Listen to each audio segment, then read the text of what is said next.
Well, good morning, good afternoon, good evening, and good golly, Miss Molly.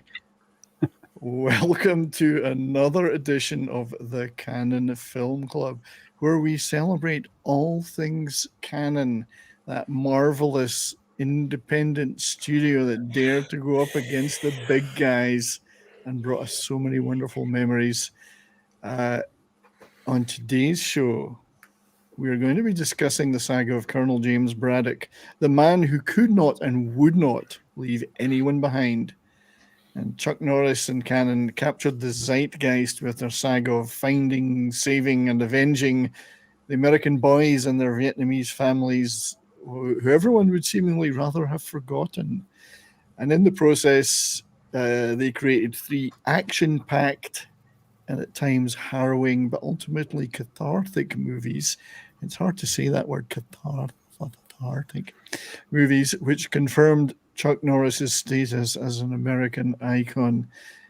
So we'll be getting into those details shortly, but I would like, first of all, to say hello to our guests, our panel, and most importantly, hello to all of you guys out in the chat. So good afternoon, everybody. We're going to have such a great discussion today, such great fun. First of all, I would like to welcome our dear friend, my co-host and the man who suggested this show in the first place, Mr. Tom Connors. How are you, sir? Oh, I'm doing the best I can. Thank you for having me. I love the Canon films. Yes, indeed. I'm so honored to have you on here and helping us out. And you, obviously, for those who may not know who Tom and where have you been living, if you don't know who Tom is, which rock have you been living under? Tom is obviously host of Midnight's Edge, along with Andre, of course, the founder.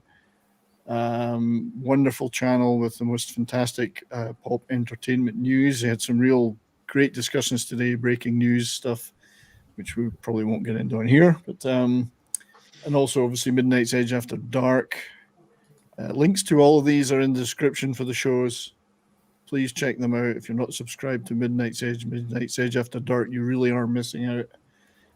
Mead Radio, of course. Tom was my inspiration for Mead Radio. I've started doing mine on Rumble. Tom, have you considered doing a few radio shows over there?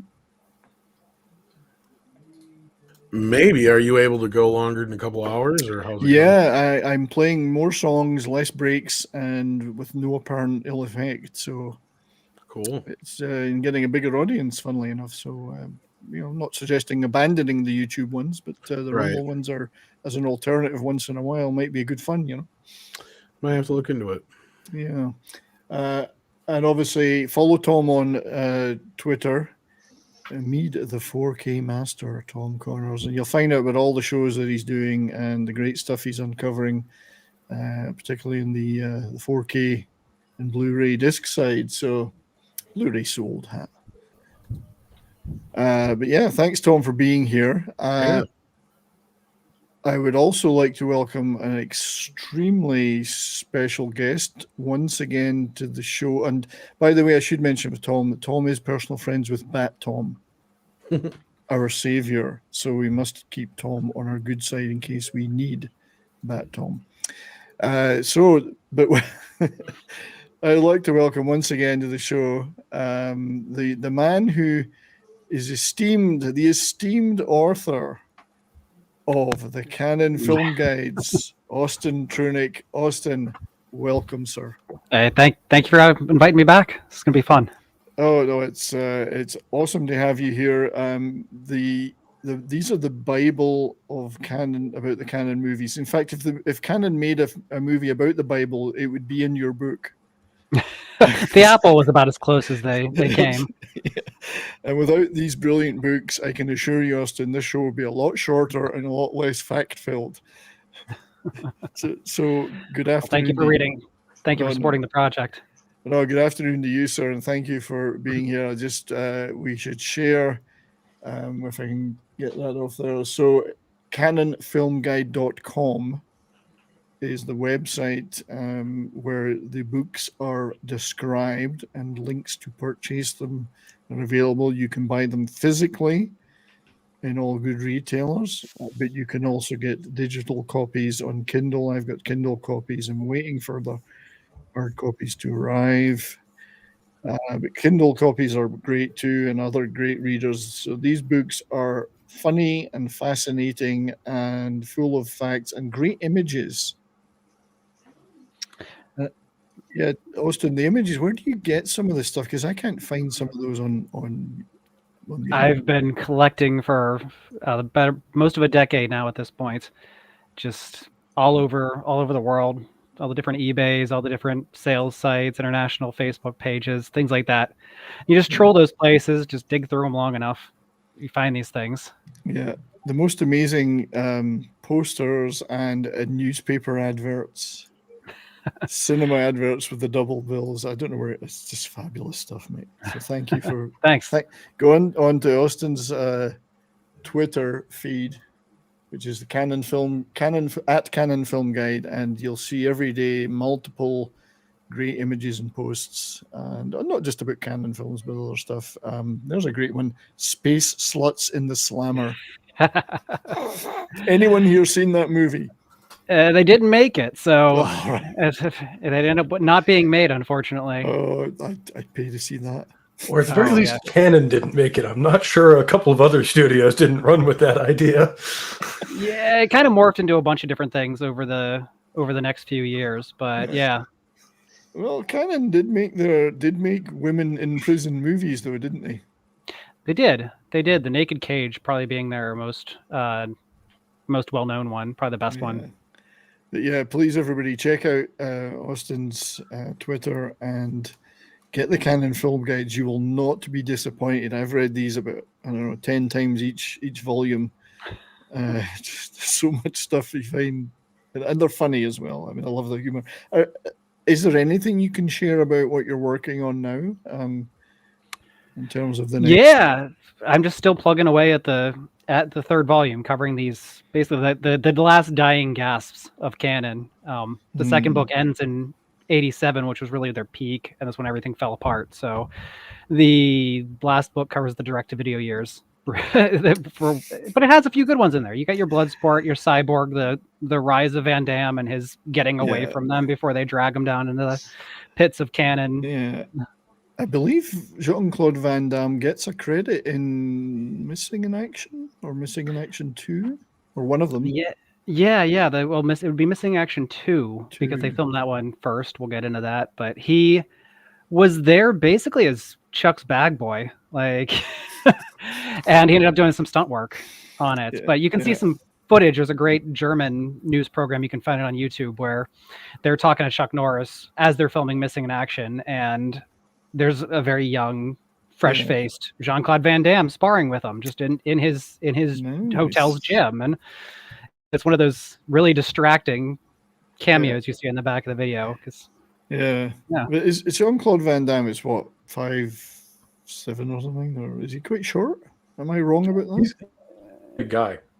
He's a big guy. Okay, I must have got that wrong. Yeah, so he's comparable to Chuck then. It wouldn't be outmatched. Yeah. I don't think either one of them's all that tall.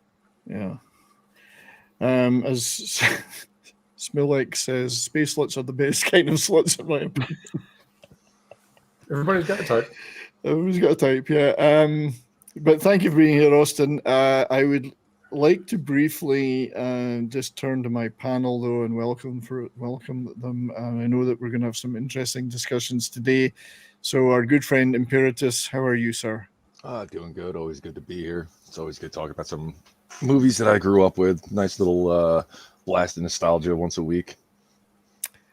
It is. The nostalgia is strong with these, particularly as I was in my peak movie-going years in the 80s. So many of these I'm ashamed to say I'm old enough to have seen in the cinema. Well, the ones that were released in the cinema in the UK, anyway. Yeah. But thanks for being here, buddy. Also, our great friend John Daswolfen. How are you, sir? I'm doing great. Hope everyone out there's ready for the next installment of Canon Film Club, dealing with a great set of movies. Oh yeah, I absolutely adore these movies, and we'll get into it soon. But I think they're exceptionally well made as well, like brilliantly put together, both physical stunts and weapons and practical effects. But I mean, the acting is sometimes good. But we'll be covering all that very soon. But also here with us is our great friend Pope Metallicus. How are you, sir? Good to be back here, man. Great to be talking some canon movies. I always knew on TV as a kid, as soon as you saw that Canon Films intro, you were in for a great time. Tom, Austin, always good to talk to you guys, and can't wait to break down some of these movies, especially as an American veteran and someone who is a historical firearms autist. I really, really dug these movies a lot. Good. Well, thanks for being here, Pope. And I know you've got some particularly interesting things to say about the weapons used in these three movies, and we'll definitely get to that when we cover each one individually. Before we get started on talking about the convoluted story behind the creation of the first two movies, which Austin's going to have to decipher because it's a circular thing. I would like to say hello to everybody out there in the chat. We had a major milestone in the channel, reaching 1K subscribers overnight at the weekend. I think it's sitting on 1,001. So I live in mortal terror that 2 people will be dropped off by YouTube. But we've been working at this for a couple of years, having a lot of fun making stuff that we love and talking about stuff we love. I sincerely thank everybody that supported me, like Tom and all these great creators that have done so much to help me. Thank you to everyone in the chats all the time that are there and that do the liking and the commenting, and all these people have subscribed. I still can't believe 1,000 people have been insane enough to subscribe to my schizophrenic channel, where I make stuff about classic rock and Korean movies and old bands that nobody's heard of and science fiction books that nobody's heard of either. It's a very schizophrenic channel. You know how people brand shit? I never even thought of that when I started.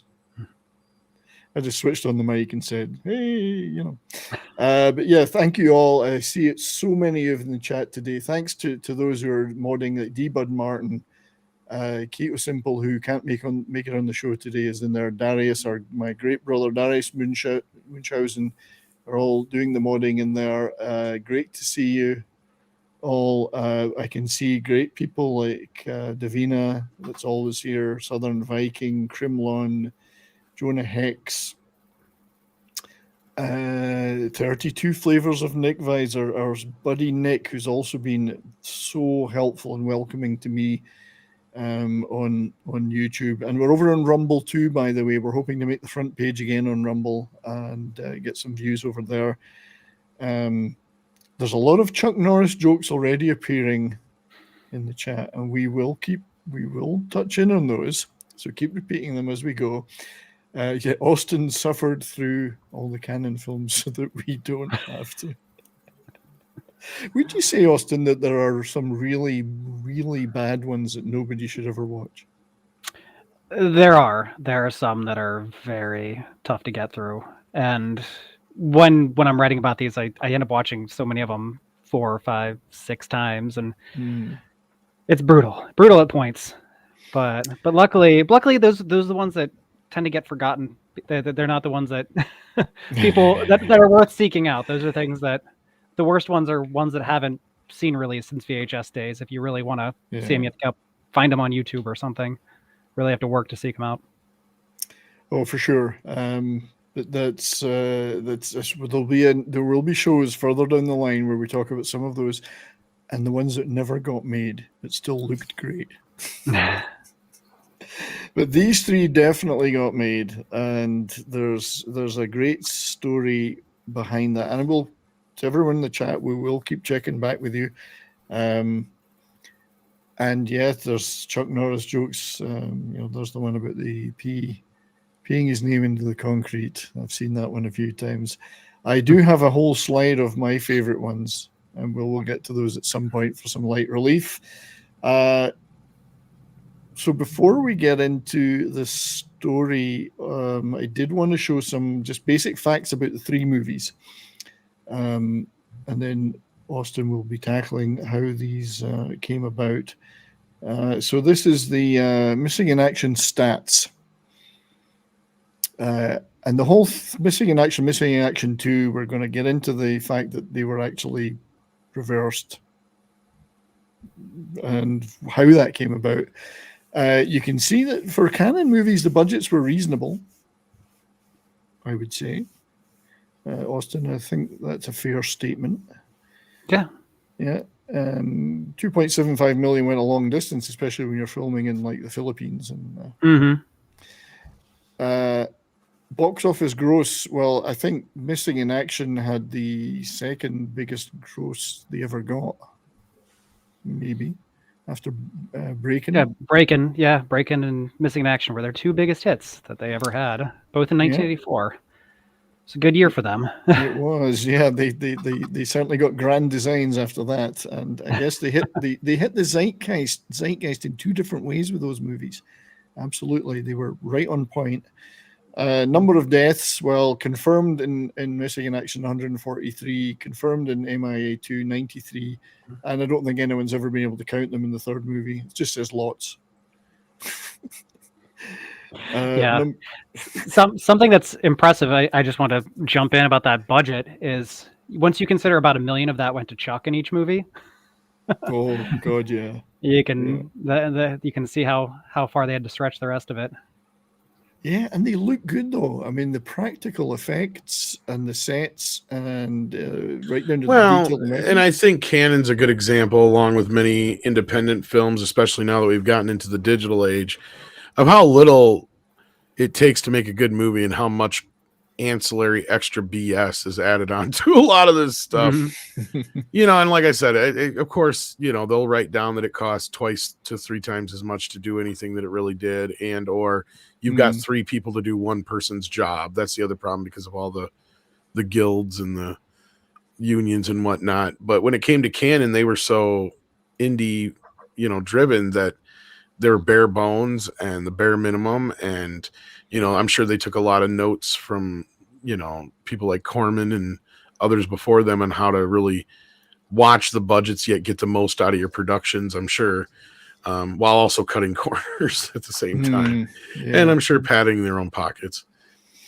Of course, that didn't really come till later on down the road. That needs to be really said. Yeah. And all these movies were pre-sold too, which is, I mean, they would advance sale these $5 million. $5 million. So when they spend $2.5 million on one of these movies, they've already made $2.5 million in profit before it's even gone out to theaters. We've said before, if their eyes didn't get bigger than their stomachs when it came to this thing, they could have lasted. Like, this is how New Line built itself into what it was, when it got turned into Warner Brothers, basically, because they were this little indie that could, and that's what Robert Shea did, is he pre-sold all those movies. Like, for instance, Lord of the Rings.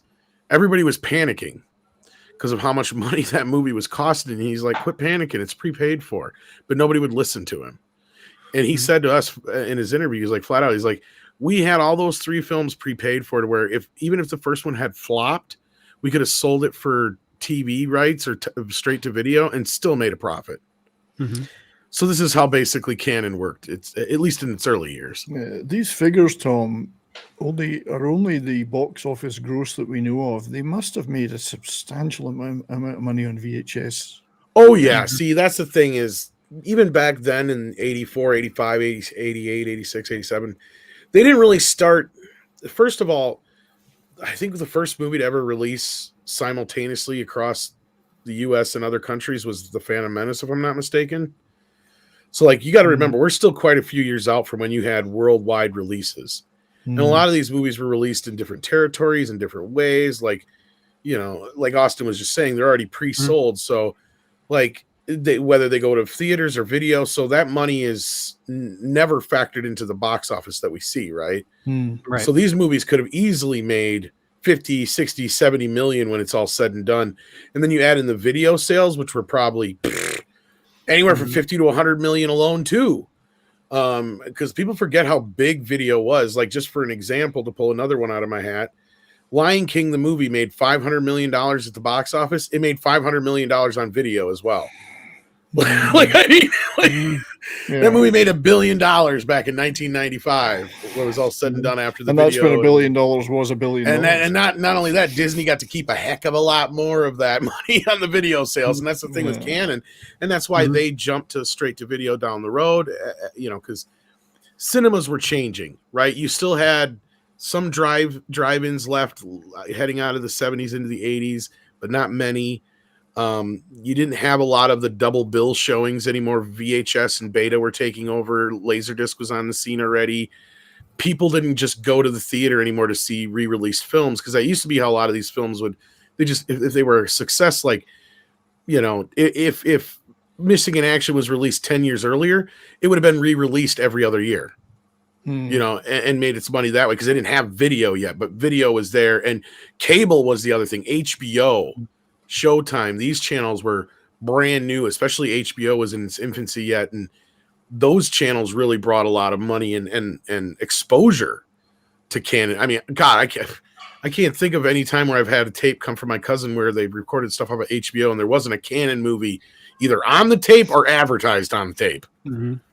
Like between Missing in Action 2, Missing in Action, Ninja 3, The Domination, you name it in this era, they were all over everything. But anyway, Austin, I know you may have something to add or subtract from that. Yeah, those cable companies, they had a lot of time to fill, a lot of hours. They were running movies around the clock. Video stores, they had room on the shelves that they had to fill, and those were gaps that Canon saw, and they jumped on. So a lot of times they made substantially more on the video and cable sales than they ever made at the box office. People sometimes, these aren't great examples because the Chuck Norris movies were pretty good box office for them, but people look at a movie and see a tiny box office number and where the budget is higher, and people laugh at that, but you think they pre-sold that. That was a huge success for them. They made a lot of money. They didn't care if people went to see it in theaters almost at that point.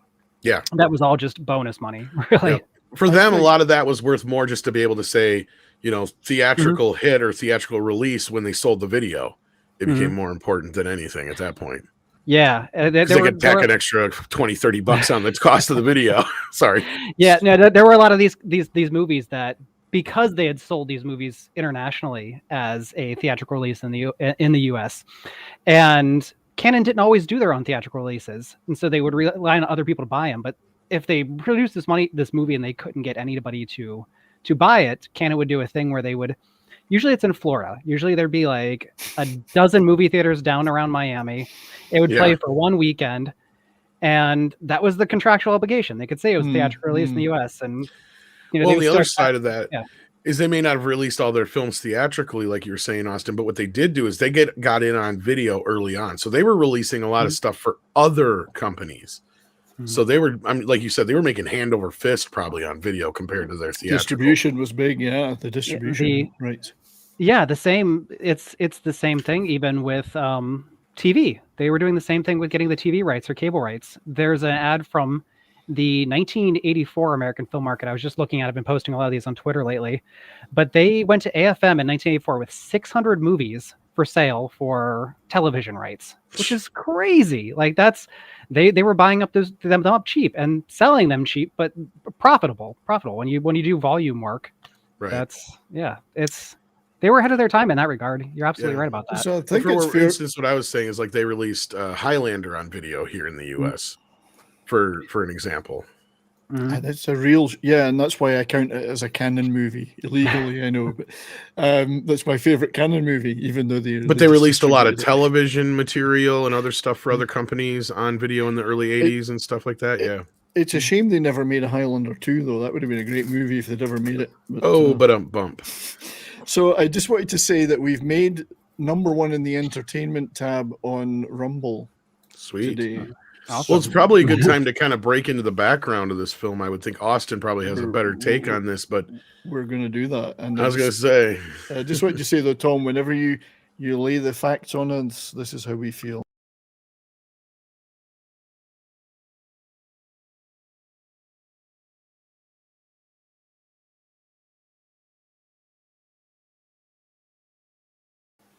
That's Well, how that's we a feel. little scene footage of Chuck Norris having a monologue. That's right. It's we all know that Chuck wasn't. That's probably his longest monologue ever. Yeah, we do. That's right. We do, and that was him showing humor, emotion, anger.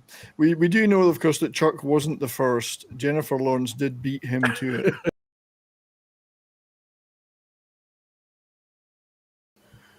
Well, he had to learn from her. He learned from her. I'll never unsee that. Thank you. Yeah, indeed. So let's get let's get into some background of let's this. get into the story, the fascinating story of making these. So forgive me while I just call some images up, and we'll start with the man himself. I'm showing him on screen twice. There we go. So Carlos Ray Norris, who was born apparently just before the Big Bang. I wish we all looked that good. I know. Isn't he cute? Only a few men could rock a mustache like that. Yeah. Born in Oklahoma, but then moved to LA, enlisted in the Air Force, served in South Korea for a number of years, became interested in martial arts. I mean, we all know the story and Way of the Dragon. Firstborn child of Jennifer Lawrence. That's right. Yes. Look at that. Texas. If we could only look that sexy at 60, man, or however old he is there. Well, I do, Tom. Well, the exception is you, I guess. Way of the Dragon, where he shows that he is one of the hairiest men in the universe. Is not the hairiest. But such an iconic guy, and I mean, martial artists, martial arts schools and dojos, and then got into the movies, friend of Bruce Lee, and then branched out into more and more TV and movies. Well, I got to imagine that's where his pedigree comes from, right? I mean, being somebody who was so closely associated with Bruce Lee early on. Yeah. I think that's really what gave him his street cred. Big boost forward, but wanted to get into more well-rounded action movies, not just doing martial arts. He wanted guns and explosions too. I do love... No, but growing up, that's one thing. I mean, before Karate Kid, the only thing I ever associated karate with was Chuck Norris. And he was, and he was somebody too. He had he had schools, dojos all around Los Angeles. That's what I mean. Yeah. Anytime they were making a movie, Hollywood would come to him, and we need some kids to for our hero to beat up that look like they know what they're doing, and that was a great way for him to make contacts. Well, I mean, he did a lot along with Bruce Lee to bring martial arts to the United States, I think, because Bruce Lee did the first part, but it was really, I think, people seeing Chuck Norris, who was, let's be blunt, he's what every guy wants to be, right? He's what every guy in that era was trying to. He was suave, he was cool, he was rugged, not too sexy, not kind of like pretty. handsy, not too pretty, and he could kick some ass. Yes. He didn't have to say a lot of words. He was kind of like a modern Clint Eastwood who knew how to, use karate instead of guns. Yeah, but he still used guns, but still, you know what I meant. Yeah, I don't throw the term icon around lightly because it's overused now. But I think there's a case to be made that Chuck is an American icon. I mean, oh yeah, he was definitely a huge part of the '80s. Like I said, before Karate Kid, post Bruce Lee, he was my introduction into martial arts. Like I remember. Didn't he even do some things for Saturday mornings before he had his cartoon? Didn't he used to do little interstitials with kids and stuff and talk about athletics and stuff like that? Because I was going to say, because I swear he was everywhere with Mr. T and certain other people. They were just everywhere in the 80s. Ronald Reagan, Mr. T, Chuck Norris, everywhere. Exactly. I mean, if you grew up as a kid in America between 1975 and 2000, you instantly know who Chuck Norris is. And you guys would know more about that than me because we wouldn't have seen that stuff in the UK. Well, that's what I'm saying. As far as when I was a younger kid, he's one of the few people that I knew by name, right? It wasn't a character. It wasn't Rambo. It wasn't something else. It was Chuck Norris. I knew him as Chuck Norris. Just like Mr. T, The chat are rocking it, by the way. We can see the comments. I'll throw as many of them up as I can get the chance to, but you're doing great. Thanks for all the great comments. There is a poll in the chat, by the way, for your favorite of the three movies. We'll take a look at that towards the end of the show.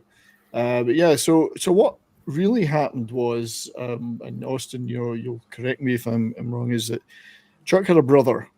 Mhm. So he's a personal connection to these stories. He lost his brother Wayland in Vietnam during the Vietnam War, his younger brother. So he had a personal interest in this stuff. He did. He did. This was at a juncture in his career where he had done a bunch of martial arts movies. Low budget, very low budget, even compared to the canon stuff. Some good films in there, but he was getting into his middle ages. He was in his mid 40s at this point and didn't want to be really pigeonholed as just purely a martial arts actor. He didn't want people to think that was all he could do. He didn't want to age out of it. So he tried to really take his career into his own hands at that point. He went out to his buddy James Bruner, who written An Eye for an Eye for him, and he brings him this book, Mission MIA by J.C. Pollock. It was a book about some guys who go back to Vietnam to bring the guys back home. This was a bestseller in the early 80s, and I think it's the same one that James Cameron probably read. A lot of these 80s movies, they were all this was a bestseller at the time, so people were all sort of cribbing from the same place. But he tells James that he wants to do this movie as a sort of a tribute to his brother. He wants to do a Vietnam movie. So they take it and they write the script and they start shopping it around, and he gets a meeting with James Bruner, the great James Bruner, writer of Missing in Action and Delta Force, and rewrote American Ninja, did some polishes on that. Great action writer. So Chuck took it and he got a meeting with Cannon. So he goes in and he takes this meeting. James Bruner's waiting by the phone, and Chuck calls him up and he says there's good news and there's bad news. The good news is that they want to make Missing in Action. The bad news is it's not our Missing in Action. It's not the one we took to them. It was this other one that producer Lance Hull had brought to them. And there was just wires crossed. It was the same script. Cannon thought he was meeting with them about that. But Chuck got him to buy his script. Sorry, Austin, to clarify. So Chuck and James Bruner took their Missing in Action script to the Go-Go Boys. Mm-hmm. They went, this is great.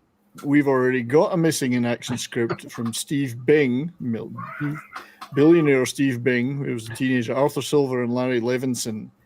So that was already there with them. Mm-hmm. Different story, same title. Right. And they wanted to move forward with that because they had already had plans. It was going to shoot cheap and St. Kitts. And so they moved forward with it. And James Bruner was disappointed. Chuck was a little disappointed it wasn't the one they developed together.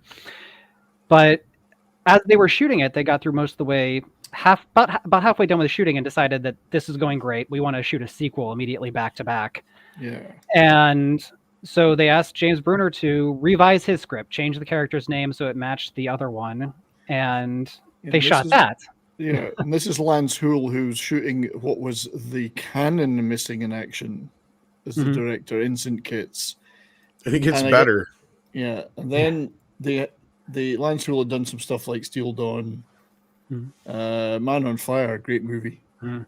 Great producer. Great producer. The really weird Clan of the Cave Bear. Great movie, but weird. Well, and I think that this story goes to show just how much of a team player that Chuck Norris must be. Right? Because, I mean, he could have just been a real jerk about like, no, I want to do my script. You guys can go do your thing, and I'll take my story elsewhere. You know? He could have done something like that. Instead, he did their film. Things were going well enough that they decided, okay, we're going to use your script. And then that gets us to the next bit, because the irony of ironies, Austin, what one ends up being the better of the two films? Yeah. I have a lot of respect for Chuck there too, because he, in his meeting with Cannon, he said he'd do theirs, but you know, he got them to buy the script that his buddy had written. They didn't want to let him go. Yeah, they wouldn't want to let him go, Austin, would they? I mean, they wouldn't want to let Chuck Norris go. No. They were wanting to make Chuck happy, and he was somebody who, at that point, he was still one of their higher paid stars that they brought in. They were paying him almost as much per movie as they were Charles Bronson at that time. Charles Bronson was the only higher paycheck star that they had at that point. Yeah. So the Lance Hull's in St. Kitts filming what they're still calling Missing in Action. Then it's going so well. It's going to start getting confusing, kids. Yeah. So then they come back to Joseph Zito and Chuck Norris and say, why don't you make a sequel to it? sequel to it, and you can go film it in the Philippines.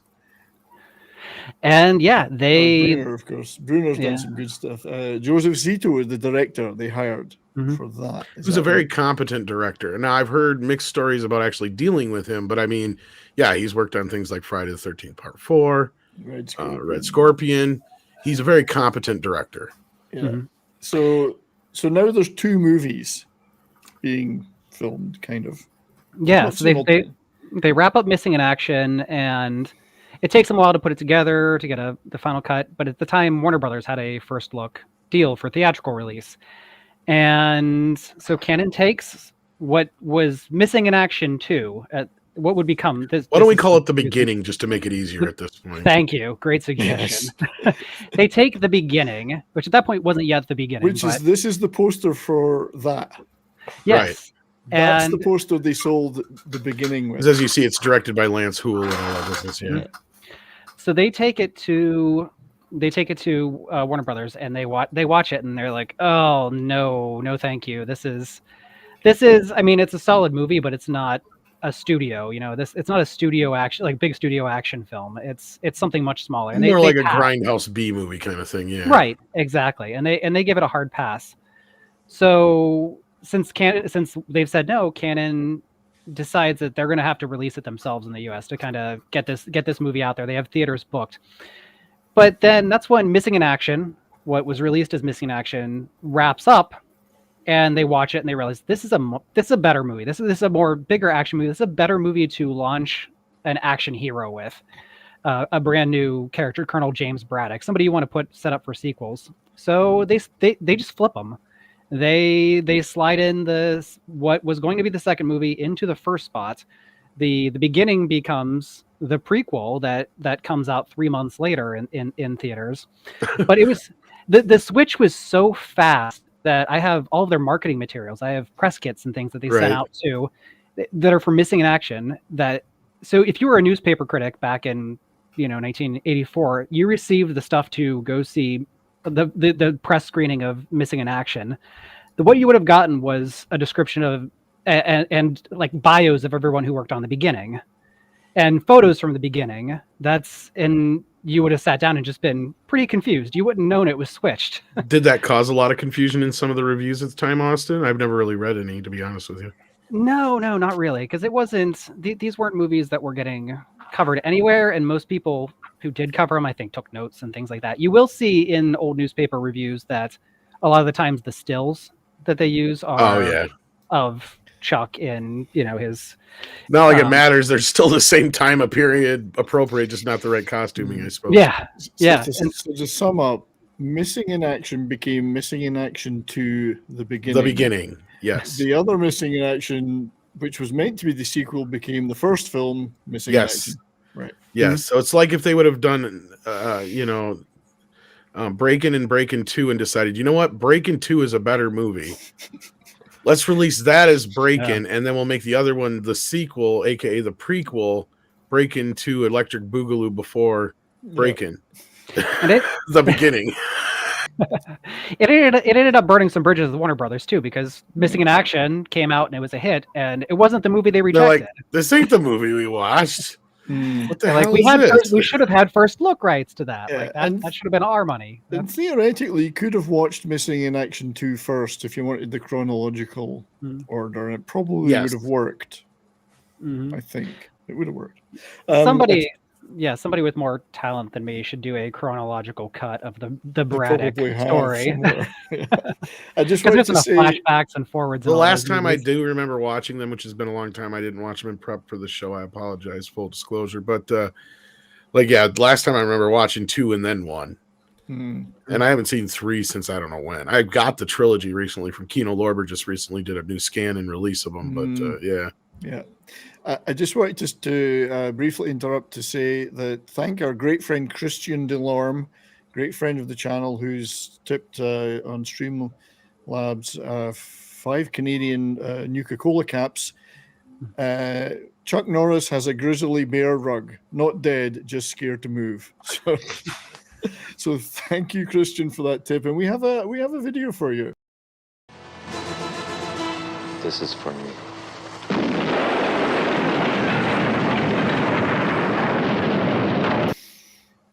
that clip.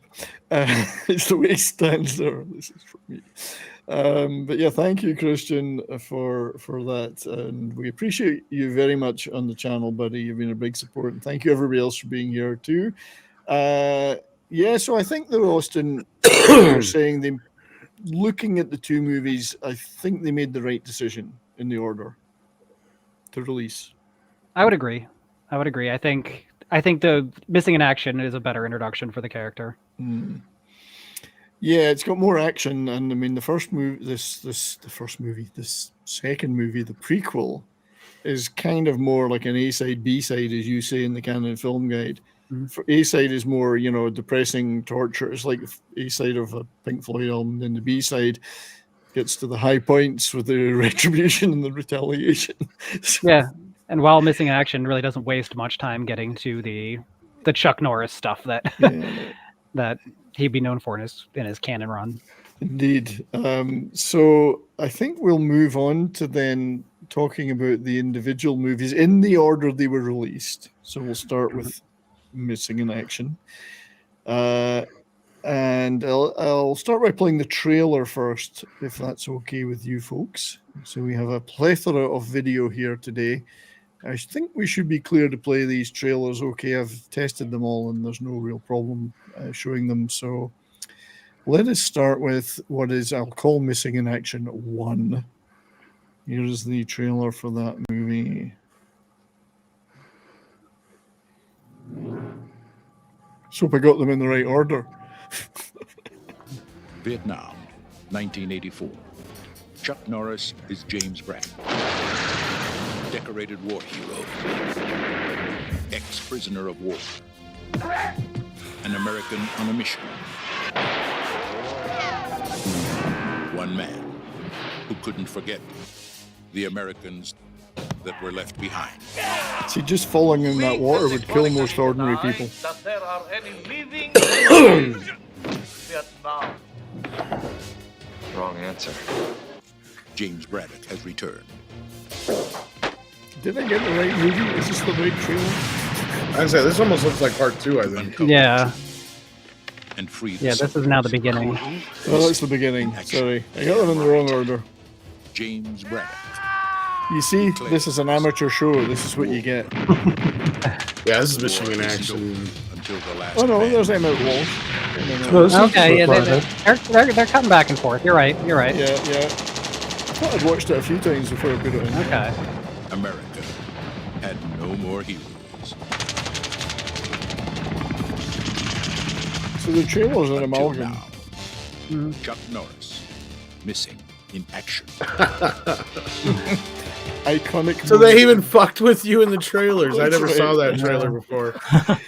Yeah, that was for a minute. I was thinking. And There's a whole nother movie you ain't and seen part yet. of the reasoning for that is they had to put the trailer together before they finished filming the Missing in Action, so they had to pull some footage from both movies. Yeah, so for a minute there, I doubted my own prowess as a producer, but I think I was right in the end. I was proven right. I was vindicated. Well, your head gets spun around too when you think about it, right? Like that's the Yeah. problem. You know. So we've got some just some stills from the movie. So we can talk about it as we go. So this is the correct one, I think, stills wise. So Braddock is. So they captured the zeitgeist a bit, Austin, I think, and this was a big concern politically in the US at this time. So they were definitely on point, and there were definitely hearings, and Reagan made statements about finding every lost soldier and going back and get it. And so it did capture that zeitgeist, and it starts with really he gets the flashbacks. This is all flashbacks to his time as a POW. Although it then goes forward back to the present day. You're starting off with some action, some of the flashbacks. I guess explaining why it's a big deal to him and why he has to go back. And I mean, again, so Pope, You were wanting to talk about things like weapons and helicopters. You're already getting a bunch of that stuff here. Yeah, including a very interesting addition in this first scene here, where he's running around with what it's very hard to tell because of the grenade launcher, but it could either be an M16A1 that's been upgraded with that or an A2. It's really hard to tell without looking close at the gun, but the M203, the grenade launcher, had only been in service for a couple of years at this point. Like, by the time this movie was made. Yeah. So it's really interesting that Cannon would have even had one. It's Chuck acting, or do they just drop him off in the jungle to keep up? Yeah, little known fact, for a long time in Southeast Asia, Chuck Norris and Sylvester Stallone were the leading cause of death. They were. And as we'll talk about later, whilst we teach our kids about the boogeyman and, you know, all the other horrible things that could happen if they're under their bed if they don't go to sleep at night, North Vietnamese talk about Braddock. Yeah. Well, and it almost makes you wonder if James Cameron didn't catch this movie or knew something about it, these movies, plural, ahead of time because of his obvious influence into what he wrote into Rambo 2. Like, because let's be real, Rambo 2 is a huge, or First Blood 2, I should say, is a huge change from what the first film was. And you got to imagine that because the comparison between the films is too uncanny. Does anybody know what cartoon he's watching there? Is it a real cartoon? Spider-Man cartoon. Yeah. Hang on, we'll see it again in a second, but I wondered because I didn't recognize it. But yeah, the similarities and differences between the Rambo, well, everything up to Rambo 4. What's your feeling about that, Tom? I mean, do you think they're the same, or are they? Well, see, here's the thing: is Rambo First Blood Part 2 was based on a story treatment by James Cameron, and that would have came in around the same time these movies were coming out, or I think they were just going into production when these movies came out. So I don't know if there's any actual overlap, but I would imagine James Cameron's a nerd. He knew a lot about movies. He knew a lot of people who made movies. Considering in the past how much he's taken from... You'd almost expect him to be a second assistant director on this, wouldn't you? Exactly. Like, I mean, it's almost like it makes me wonder if he didn't get a hold of the script or see the movie early or something like that. And as soon as somebody said something to him about Rambo, he's like, "Oh, I got an idea." So it did. Yeah, that's right. Yeah, totally original. No, I thought of it all by myself. No, don't get me wrong. I like James Cameron. Exactly. Yeah, and I like James Cameron, but Terminator is a story that he got sued for. Avatar, of course, everybody makes fun of being basically a ripoff of how many other things. So for James to be influenced by this, I wouldn't be surprised, is all I'm saying. And Uncommon Valor predates both of these movies, and it's the same, very similar premise. True. I didn't even think of that movie. That's a one. Yeah. There's a few. It was the zeitgeist. I mean, it was a big concern. I'm wasn't living in America then. It must have been a concern. Vietnam War was still pretty fresh. I wouldn't be surprised too if like Chuck Norris and James Cameron went to the same dentist where they had the Reader's Digest version of J.C. Pollock's book, like sitting on the coffee table. Didn't Chuck do his own dentistry though? Oh, I'm sure he didn't have to have a dentist. What are you talking about? So people in the chat were pointing out James Hong, the great James Hong, is one of the big bads in this. Is it General General Tran in this one? He's the creepy. He knows there really are camps, but won't tell. Great actor though. Obviously, Blade Runner is one of the roles we all remember him from. Lo Pan, still around. He's still with us today, which is great. A lot of these guys are passed away, but some of these guys are still here. Lo Pan in big trouble. He was just in the award-winning Everything Everywhere All at Once. That's right, yeah. So he's a veteran that everybody knows and loves. In Blade Runner. Also, of course, the co-star of this movie, Emmett Walsh, was in Blade Runner. So we got two Blade Runner alumni. I love Emmett Walsh. He's still with us as well. He's like 89 or something. Blood Simple and a lot of Coen Brothers movies. love Blood Simple with his dopey son there, and but he plays the guy who's hanging out in Thailand that Chuck goes to get the gear that he needs to do this, and ends up persuading him to come with him. And indeed, and the spoiler alert, by the way, there will be spoilers in this because these are old movies. We're going to talk, and ends up becoming the hero or a hero in the end. So, and again, pointing out some of the weaponry, you can tell in that shot, if you're looking straight at the front sight post of that is a Chinese Type 56. You can tell by the hood on that front sight, because the Russian ones aren't all the way around. It's just the half moon under it. That is a Chinese Vietnam era production AK. So there's some attention to detail there. Yeah. And it's an M16A1 that he uses. I checked it in the internet movie or gun database thing, whatever it's called. So that was one of those weird amalgamations. They did exist for a couple of years in the 80s where we hadn't gotten rid of the A1 yet. Yeah. But we were using the 203, so they had the same mount. There's the good-looking diplomat woman that Chuck decides that he's going to take to bed, but not to have sex with, just to pretend that he's having sex so he can go out as a ninja. Because having sex with her would have killed her. I mean, he's Chuck Norris. That level of masculinity. So this is a conference where they're supposed to be talking about POWs. They've not the enemies, obviously deny it all. The quality. See, the thing that impressed me, Austin, about these movies, all three of them, was the quality of the production, the sets, the attention to detail, the special effects, practical effects, the action scenes, well choreographed, beautifully choreographed. The Philippines. This was the one in the Philippines, I think. Mm-hmm. The crew had been working on something else. Is that right? Yeah. You got a lot of Apocalypse Now veterans working on the Filipino canon movies. Which, so they were primed and ready to to go. Production. I'm amazed they ever wanted to do another movie again. No Marlon Brando, so they're okay. Fair enough.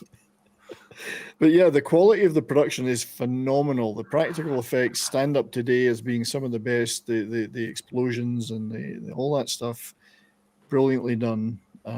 They look good.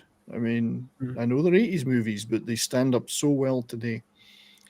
Yeah, Chuck's turning on the charm. Only here. Chuck could get away with wearing a suit like that. That's right. Yeah. He's just about to go and hunt big game, isn't he? And of course, he just walks in a room and just starts taking his clothes off. Yeah. No preamble. Well, but this is it. But then gets into bed with her, and she's thinking, "I'm going to get the Chuck. The Chuck wagon is coming here." No Chuck wagon. I mean, I think the humidity level in that room went up a couple of points just right there. See, you don't get it. He is so manly, he can turn her down. That's how manly he is. He ain't got time for that kissy, smoochy, smooch stuff. I think I got a stuck donation, so vamp while I fix it. Alert box. There we go. Yeah, keep talking, guys. And she goes to sleep with Bob. Yeah. And I like this intro scene because it's very realistic to what most communist countries were like in the 70s and 80s, where if you were a foreigner in their country, you were in a guarded hotel all the time. You were watched everywhere you went. If anything could possibly even embarrass them or make them look bad, they denied it wholesale. Yeah. Regardless of how many bodies they had to bury to keep denying it. Yeah. So Larry, I've switched that widget off. Hopefully, it will either disappear over time or a refresh might get rid of it. But Streamlabs, it's wonderful. Yeah. What emotion is he playing in these scenes? Anger, happiness? All of them. Yes. Yes. Everywhere all at once. But yeah, this is where he goes to get the truth out of Tran. It's nice to see a Tran in a movie in those days. That was representation, an early appearance of a Tran.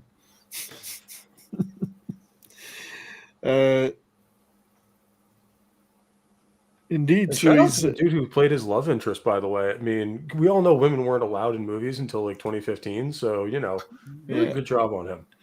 Really She's quite convincing. Yeah, he was. The Lunta Hot. Now they used a lot of. I don't know if there was really any Vietnamese actors used per se. I think you had guys like James Hong who were Japanese American or Chinese American. You had Sun Tae-ko in the next movie who's Korean. A collection of Asian actors used as Vietnamese guys, but Yeah, they would have cast all the bigger speaking roles in Hollywood and flown those guys out, and then all the rest of your cast would have been filled out by local actors. yeah, and I mean I love these scenes here. I mean they really are doing a good job of it's, as we were saying earlier, it's not just there's not so much martial arts, it's a well-rounded action movie. You got some sneaky stuff going on, you got some a lot of gunplay, a lot of explosions, and there's no wonder she looks frightened because Chuck is truly naked now.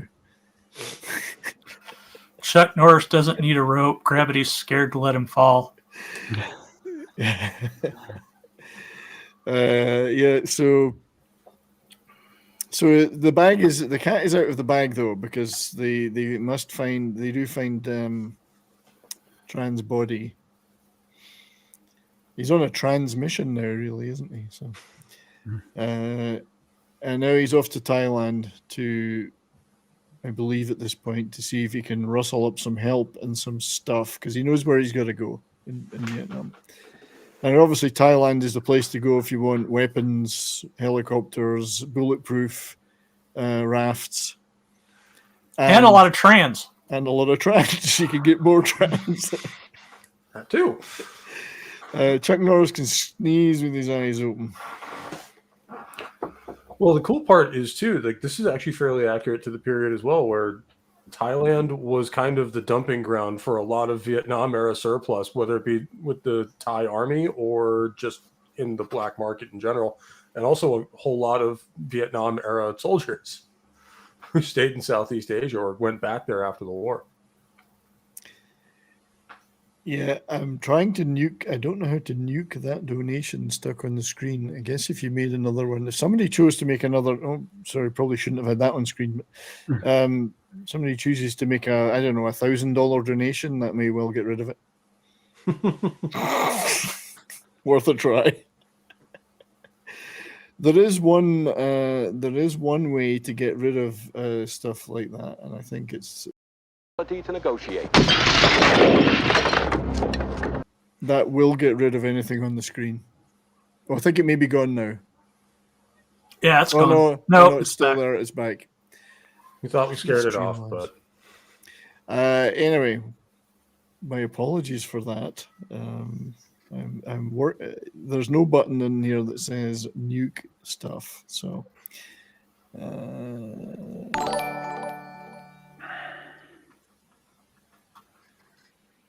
It may eventually disappear of its own accord. Let's hope it does. So, because I have disabled it.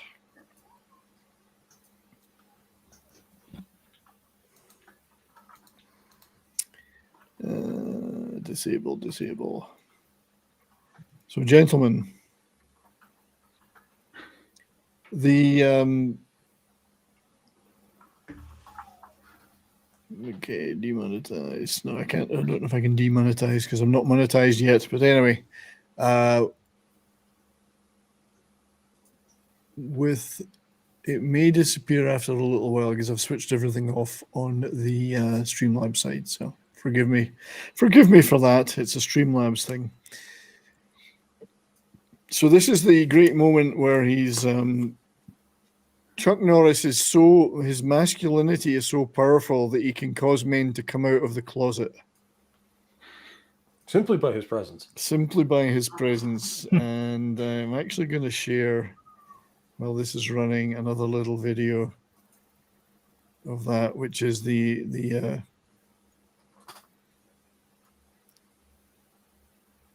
And clearly a 40-millimeter grenade is nowhere near enough for a Chuck Norris. I mean, you know. Chuck showing extreme emotion there.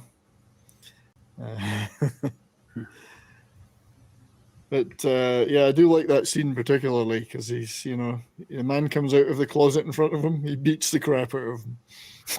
And here's they decided to insert a rather lengthy chase scene here, I believe, featuring probably the most beaten up truck and car in history. But it's actually extremely well filmed. This is all extremely well done. Yeah, that car is a real beater. And also, like that whole scene like features some very interesting physics, but I just chalk it up to the aura of Chuck Norris. That gravity's just scared. Gravity is scared of Chuck Norris. That's true. Yes. Yeah. So, and he falls in the water at one point there, and I'm thinking even Chuck Norris wouldn't survive falling in the water in a Thai port. Now, this bit, I did watch this a couple of times, and this guy attacks him, and I guess he's working for the North Vietnamese, and I was a little bit surprised about this. This attack seemed to come from nowhere, but Chuck deals with it, of course. That big guy becomes bantha fodder.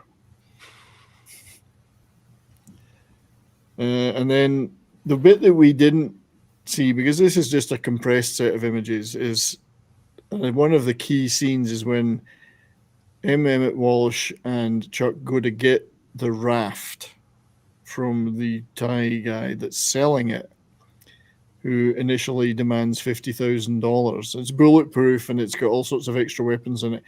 And Chuck just happens to use the gun mounted on the raft to persuade the guy selling it to drop to what, 12,000 or something. $10,000. Yeah, I love that. It's just like, it just gives this guy a look like, are you sure about that? Because I'm Chuck Norris with an M60. That's right. I have an M60 that belongs to you, and I'm now pointing it at you. So fully loaded, by the way. Fully loaded, yes. Bad move if you're selling the thing. And it was the only bulletproof raft in North Vietnam, or in Southeast Asia entirely, I believe. So. Mm-hmm. But it does lead to some of the more iconic scenes of the movie. Now, this sequence of practical effects is just fabulous. I mean, there's no getting away from it. It's brilliantly filmed. And you can tell the pyro guys in this series had a lot of fun. They had a blast, yeah. But some of the pyros in these movies are some of the best pyros I think we've seen in any movie of that era, and they still stand up very well today. I guess it's easy to blow shit up in the Philippines. Is that true? Probably. I think did they have any injuries on this filming this movie? I know some of them they did. Yeah, not on this one. That was the third one. They had a pretty bad helicopter crash. Yeah, they had a bad helicopter crash, and then I think they may have had some injuries in later Chuck movies filming in the Philippines. I think there's been like 10 people were injured in general or overall, but it was also at the same time. I think that those injuries were at the same time as the John Landis trial. As you point out, yeah, that there was an unfortunate series of helicopter accidents, particularly was it Vic Damone was killed in Twilight Zone? Mm-hmm. Is it Twilight Zone I'm thinking of? Yeah, you're right. Is that Victor Morrow? Vic Morrow, not Vic Damone. That's a completely. Vic Damone was a singer. Yeah, I was going to say, yeah. Vic Damone's a singer. Yeah. What was he doing in the Twilight? Different outcome had that happened. And those two kids. Yeah, that's right. So the two kids as well. Yeah. So this is finally. I mean, I know we've skipped a lot, but because there's 3 movies, we can't show a whole lot of detail. His infiltration of the camp, the destruction of the North Vietnamese quarters and all their areas is just spectacular. And my only question throughout this series is, what did Southeast Asia know about Hillary Clinton? That's why. Did she own these camps? No. That's very political. But here's it's funny how he managed to persuade Tuck to go with him, though. This kind of supposedly cowardly guy hanging out in Thailand actually goes with him and turns into a little bit of a hero. Certainly kind of redeems his character at the end of the movie. He does, yeah. But these I don't know how many deaths in we are in now, but that destruction of that other camp was magnificent. Then we get to some of the most iconic scenes on the river. And I've got the full clip of this to play in a minute. There we go. So we'll pause at that. This is possibly some of the most iconic Chuck Norris stuff ever. So let's play the whole Watery Vengeance clip. I love how there is like a grand total of like 2 people in this entire movie series who even know what an Ironside is, and it doesn't matter. If you play video games, you know. Of course. Sorry, but that donation thing is still sticking around in the screen. I do not know how to kill it. My deepest apologies. Hopefully it's not annoying everybody too much. It is covering Pope's face right now, though, which is that's fine. That's possibly a good thing. Who knows? I have disabled everything that is disableable. So my deepest apologies, as I say. So actually, if I get rid of that, maybe I'll have tried something else here. So we'll try and get rid of it. It's such a great image of me in Highlander, though. So hopefully that will disappear in time. But yeah, so he's so that is, it's got to be one of the most iconic Chuck moments ever. Is that an M60? Yep, that is an old school M60 E1. That is the Vietnam era version. Impervious to being blown off a raft and then in the water. What he isn't worrying about is crocodiles, I notice. I'm pretty sure crocodiles run in terror whenever he enters the water. So yeah, getting near the end of the movie. It's been we've skipped an awful lot, obviously, but non-stop action. But here's Tuck getting into some redeeming himself, as it were.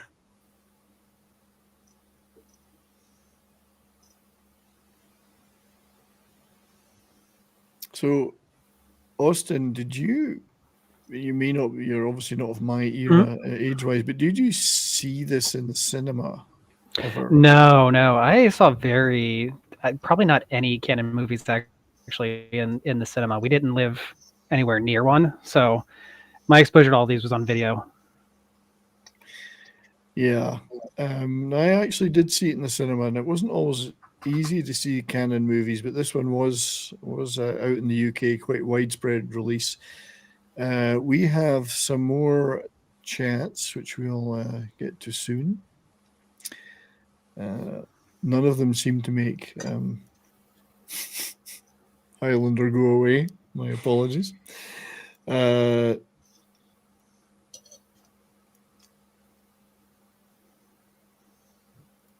So Toxic Man Flu for 5 Canadian pesos has tipped.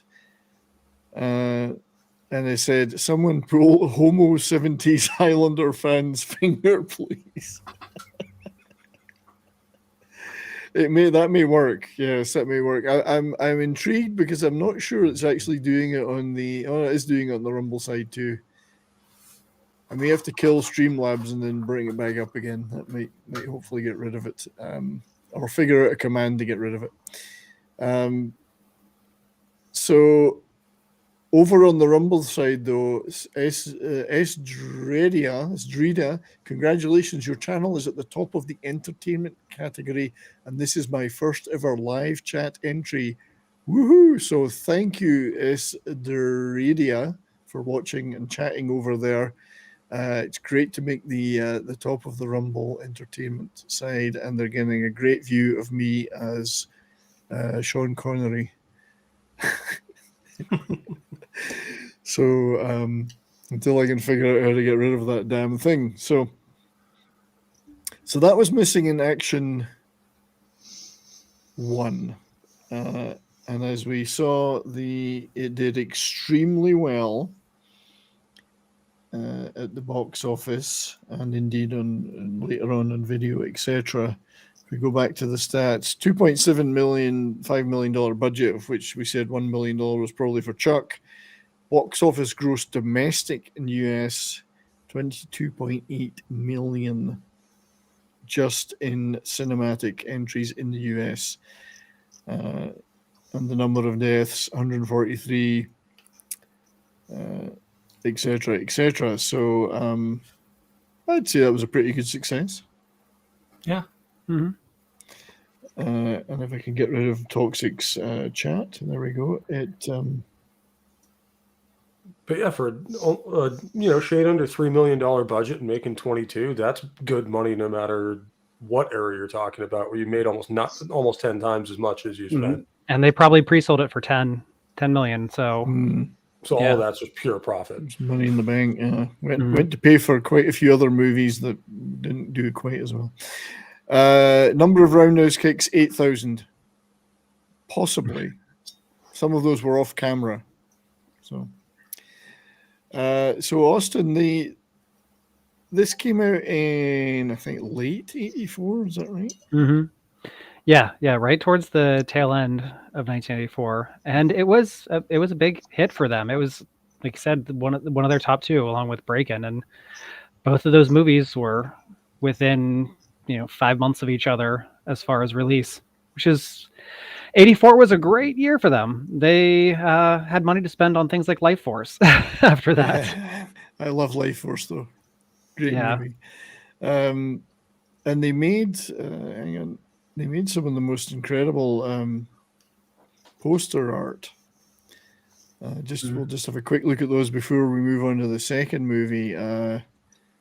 Stuff like this.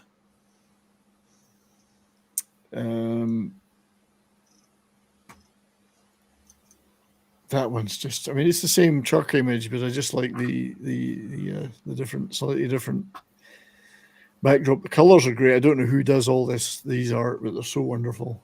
That one's probably from a DVD release or the triple pack release. I'm not quite sure. The triple pack Blu-ray. Chuck's counting the bullets there without looking at them. This is my personal favorite. I think, is this the Italian one, Austin? Yeah, that is, I believe, an Italian release. And I love they had just so much space is dedicated to Chuck's crazy looking weapon there that they didn't have room for his head. Yeah. I'm going to go on a limb and say it's the Italian one. Yeah, and he looks like James Coburn. Italian International Films. Yeah, he looks like James Coburn, don't you think? I could see it. Yeah. And then that doesn't look like Stallone in Michigan Action. That's right. It doesn't look like Chuck at all. He's their tiger.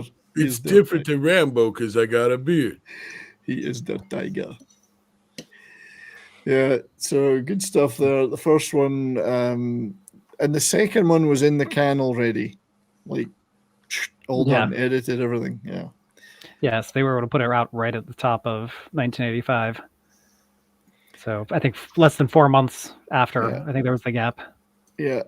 So I want to show one or two more little clips from that, if you guys are okay with that, just because I've went to Apocalypse Now. A lot of the same people were carried over because the Philippines didn't really have much of a film industry until Apocalypse Now came there and spent all that time sort of training these people and very, very long shoot. So those guys stuck around, and it made it easy to get quality help on that. Imagine the effects team for that, shot just going up to the film crew, but you're going to want to be well back from this one. I don't know, the film industry, they have got an indigenous film industry now, and there's a lot of Filipino movies. I've watched a few that are quite good action movies, sci-fi stuff. I guess they learned a lot from that and from making this movie, so good for them. Yeah, a lot of Korean stuff films in the Philippines. So you could thank Chuck for helping keep the Philippine film industry going. Whereas the next movie was filmed in the Caribbean. Yes, at St. Kitts. St. Kitts, missing in action to the beginning. Let me just share the trailer for that one, if you'll bear with me. So, Missing in Action 2, The Beginning.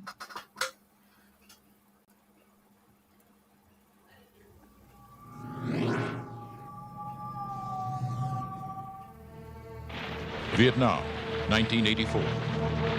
Chuck Norris frees the Americans, missing in action. Now, the secret of his rage can be revealed. Missing in Action 2, The Beginning. A war he couldn't forget. You're going down! Get ready to jump! The story behind his return. Vietnam, 1972. Captured in a savage jungle war. You men are not prisoners of war. You are common criminals. Imprisoned and tortured. He's not dead! God, no! Chuck Norris is a prisoner they couldn't break. And a soldier they couldn't hold. Look, our country has forgotten about us, and we have to do anything we can to survive. There's one chance for escape. That's our way out. He's breaking out and fighting back.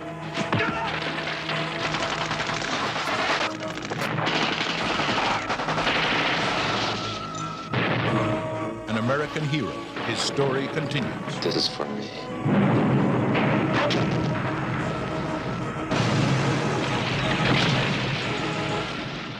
Chuck Norris, Missing in Action 2, The Beginning. His story continues. See where it all began. Tom does have to do the voiceover for this, because these voiceovers strike me as being a little How bit confusing flat. is that? Oh, that's wasn't that Percy there? Sorry. I think he was barely phoning it in there. You might be right, but it was. I think it was. It was, yeah. It's so flat, that voiceover.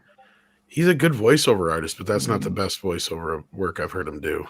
It's probably the 8th or 9th he recorded that day. Probably, or he's like, they're only paying me this much for it.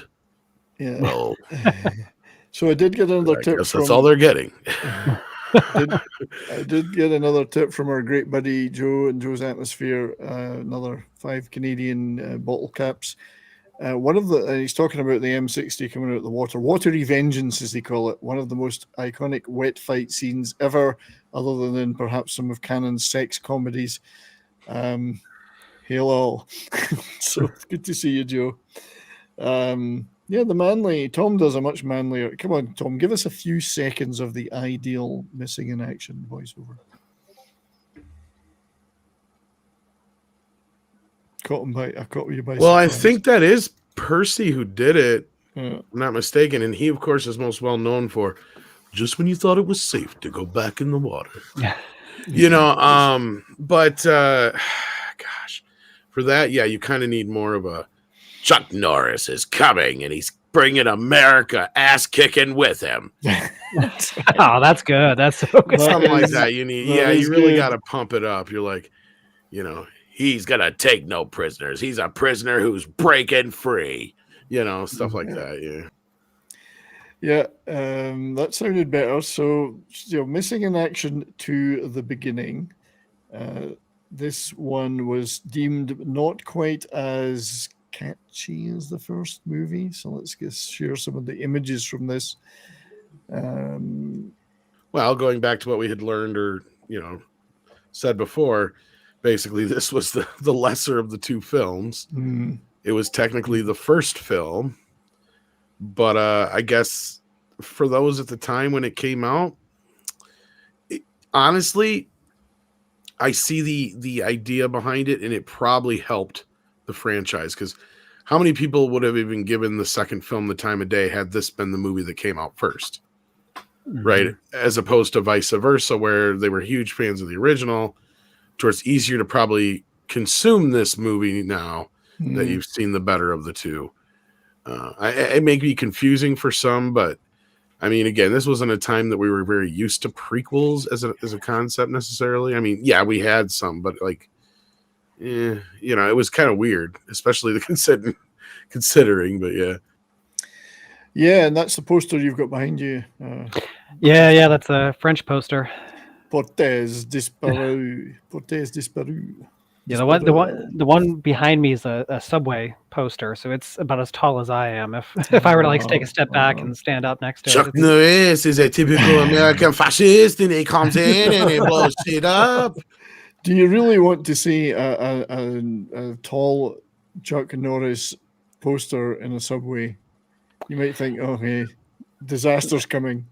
the French like their big posters. It seems I've got a Firewalker poster that is a life-size Chuck that is like 6.5 foot tall or something, and has the Firewalker logo in him. And I had that hanging up at right outside my office for a while. It was pretty darn cool. Yeah.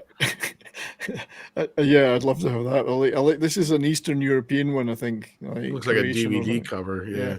And I love the look on Chuck's face. Like, is that all you've got? Is that it? The first one was better. And then possibly the exact same poster as the first one, just with the title changed. That's the Sylvester Stallone version. That's right. They've just changed the title. It looks so much like Sylvester Stallone compared to him. It's just like... yeah. He's got a weird short arm on that too. Did anybody else? Yeah, it was odd. Yeah. Don't make stop staring at my little arm. Chuck Norris in Missing in Action 2, Electric Boogaloo. He brings a new meaning to breakdancing. Chuck Norris. It's like Chuck Norris missing half my arm. Chuck Norris is Handy Randy in Missing Action 2. Only Comics Division and Mad Martigan people will get that joke. I got that reference. Yeah, it's Handy Randy and Missing some crappy DVD covers, which I think carried over to the Blu-rays as well. Yeah, missing some fingers too. Missing some fingers. So this is the big bad in this is actually quite a well-known Korean actor. You see, everybody but Vietnamese were playing people in this. Son Tek O or O Son Tek, depending on how you prefer to pronounce Korean names, whether it's the forward or backwards way. And he, of course, was in famously in The Man with the Golden Gun. Not necessarily my favorite Bond movie, but he cut a figure in that one. And a veteran, a decades-long veteran of American and Korean American television. He grew up in America pretty much, so that's why he was good for these. But he famously played five different roles on MASH, the TV series. But also in this was a notable actor in this was Stephen Williams, who plays Nestor in a fellow POW of, at some point, dubious morals. Again, multiple TV and movie appearances, my favorite being the big trooper in the Blues Brothers, one of the big troopers in that. But he was also in things like 21 Jump Street and The Dark Knight Rises. So he plays Nestor in this, a conflicted fellow POW. So to get to the movie itself, and I wish I could get rid of Sean Connery there, but he's still there. Sean will not give up. It's a GIF, and it's I guess it's on the melon side that's refusing to kill it. But while we're there, let me hide that on the stream, and then let's get some stills up from the movie, and we can talk about it. Share screen, entire screen, and movie stills are. Forgive me when I got to do this production stuff. Talk amongst yourself. There we go.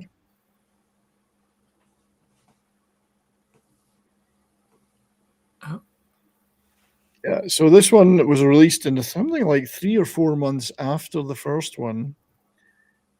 There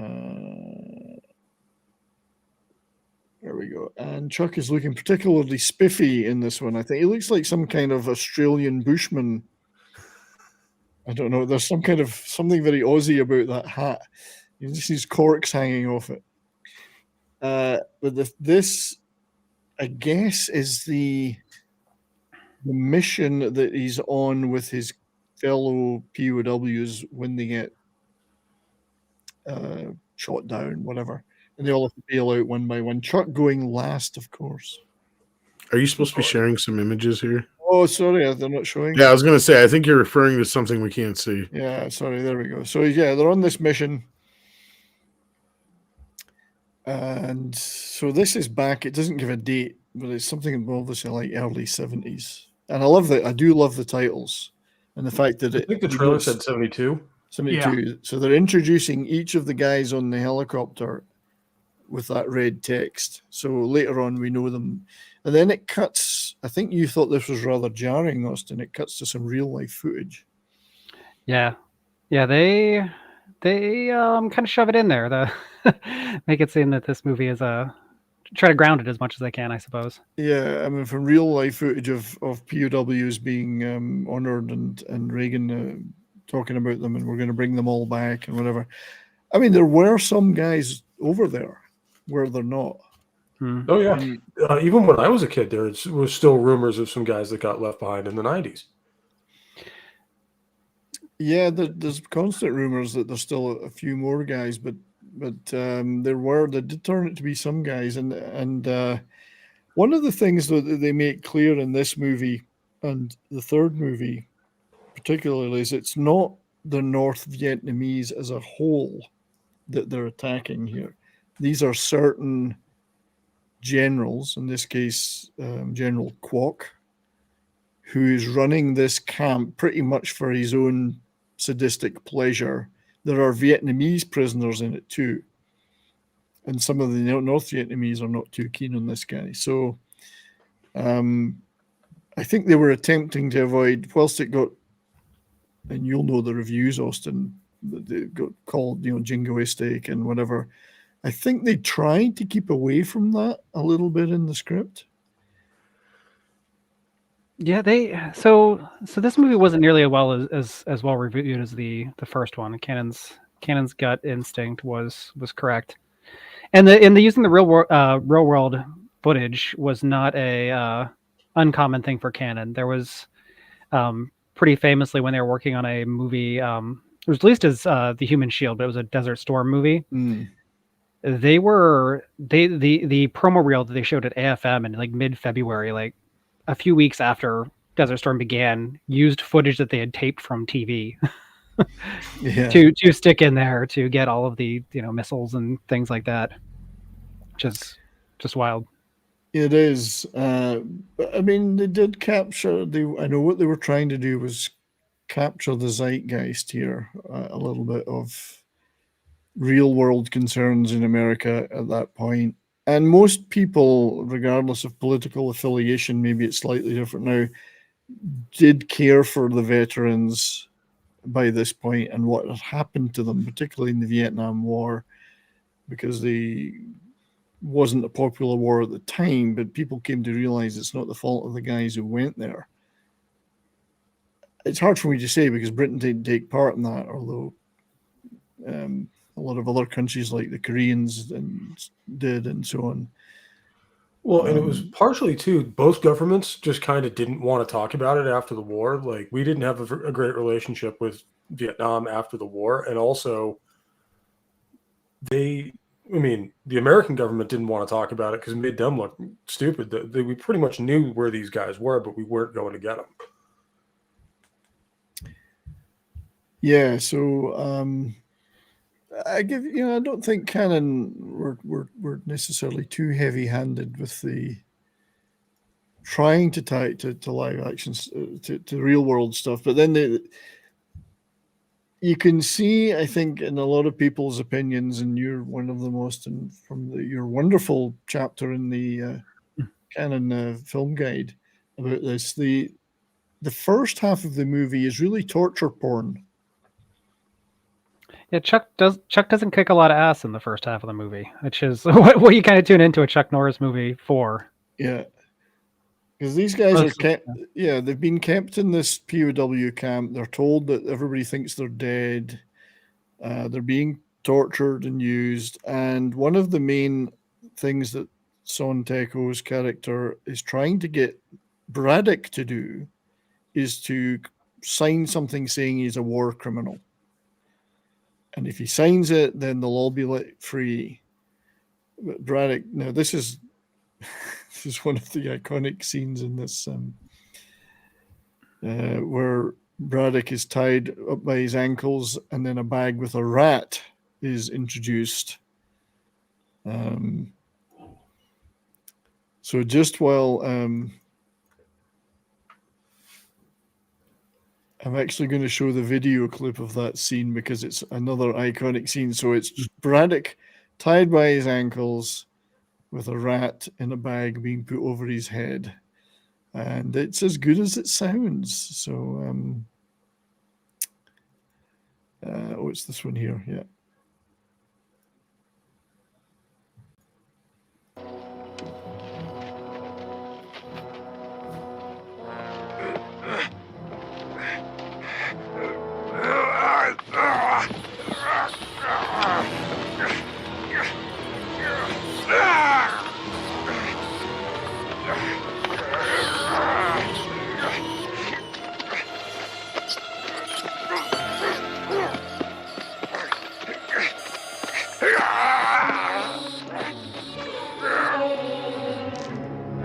The snicking sound there. Another monologue from Chuck.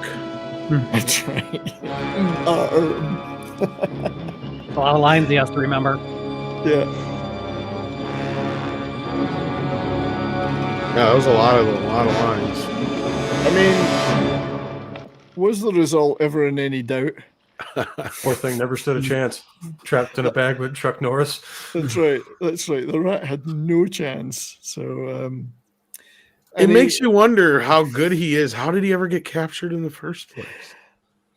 Well, exactly. I mean, why couldn't he keep the helicopter flying even though it was on? I mean, he could have just put his arms out and stuck his hand out and kept spinning it. he could take the rotors off. Really. So. Yeah. Dramatic tension, I believe, Tom, is the so he's in this camp and they're trying to get him to. And at the beginning, Quan does say, "You're all here. I know about the Geneva Convention. You're all here because you're war criminals, not because you're prisoners of war." So he's running this one man psycho hose beast camp, in the most stereotypical bad guy fashion ever, I think.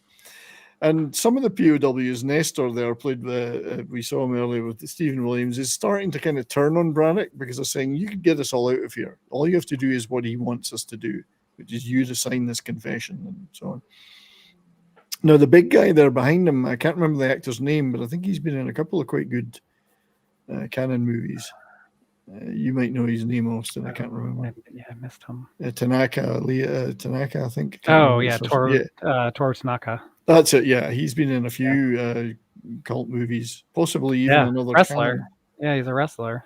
Yeah, and so really, you've got 75 minutes of a lot of torture, a lot of digging fields, eating rats, and then the hookers turn up. I can't help but feel as a little bit of a nod to Apocalypse Now with the helo full of Playboy bunnies that shows up. Yeah. Well, indeed, there's some aspect of that where they turn up. So,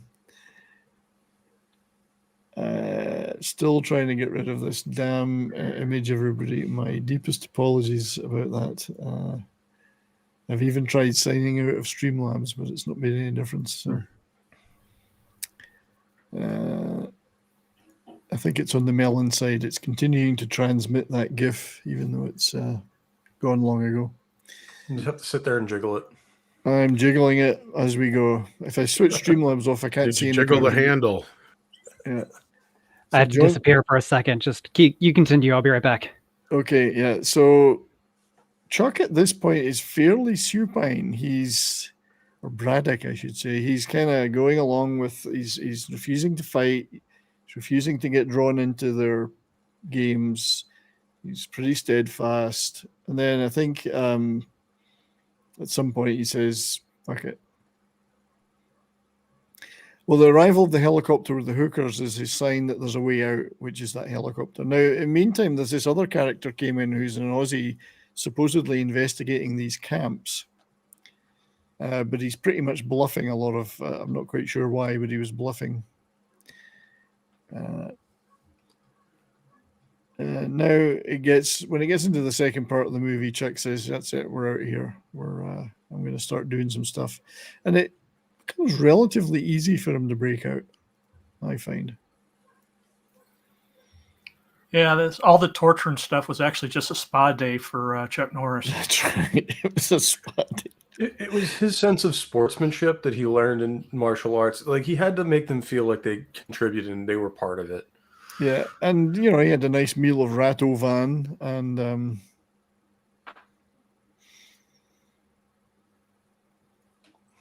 that was one of the most disturbing scenes in that whole movie. That man just choked his chicken right in front of him. He did. And that's right. But I mean, he had a pet chicken. This is a place where they're starving to death. Yeah. I'm all for having a pet, but couldn't you have had a pet cockroach or something? Or, does it have to be a chicken? Yeah, it's one of those, if somebody has a bad day, your pet is now dinner. That's right. I'm trying everything to get rid of this damn picture. You see, if my producer Darius had come into the show here, he may have been able to help me with this, but he could have fixed it by now. He would have fixed it by now. There's absolutely no doubt about that this would have been fixed. There would have been no. There's only one punishment for that. You must send him to Detroit. I must send him to Detroit, which is a shame that I don't have that clip here. But I do have another clip, which is for all those who have contributed so far. They have this one. You have our gratitude. And now we're finally getting into the action. So he breaks out, starts to kick some ass.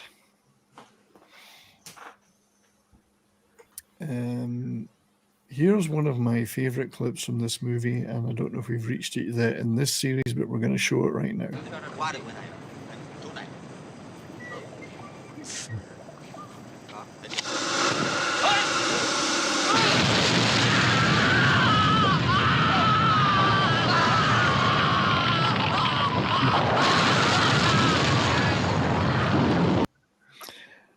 I was going to make a joke about Korean barbecue, but it's the wrong country, so they're probably Korean actors.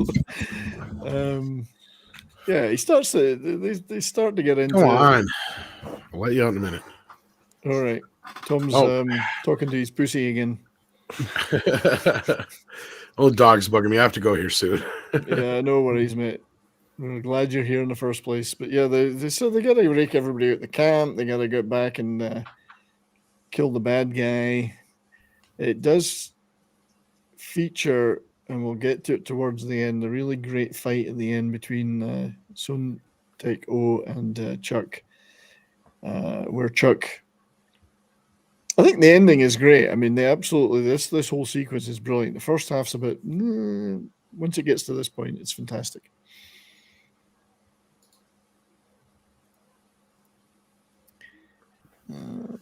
Yeah, some of the action sequences in the back half of this are really quite good.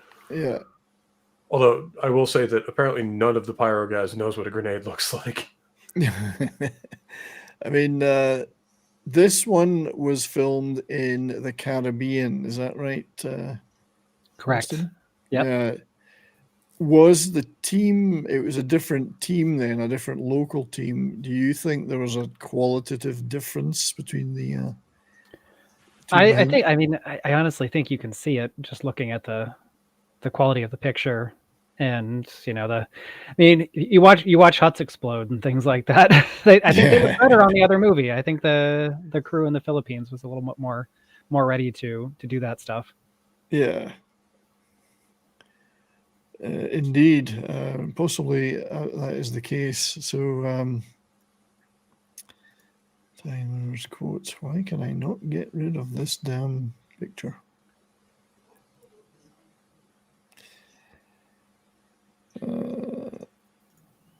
Alert box. There we go.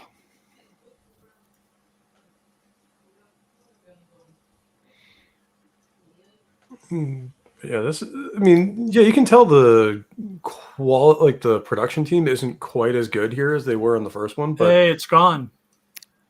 I we finally killed hopefully, it. yeah, I figured out how to do it. You got to do another test subscriber one, and it goes away. But I've switched the cloud bot off now, so we should have no more of that. My deep apologies to everybody on YouTube and Twitter and Rumble watching. But thank you for putting up with that. Finally, we can see the screen. So anyway, despite the pyrotechnics, General Cock or Quack survives and pops out of his little hole. And this is one of the most interesting parts of the movie. He challenges Chuck to a mano fight, which is reckless in the first place, I guess.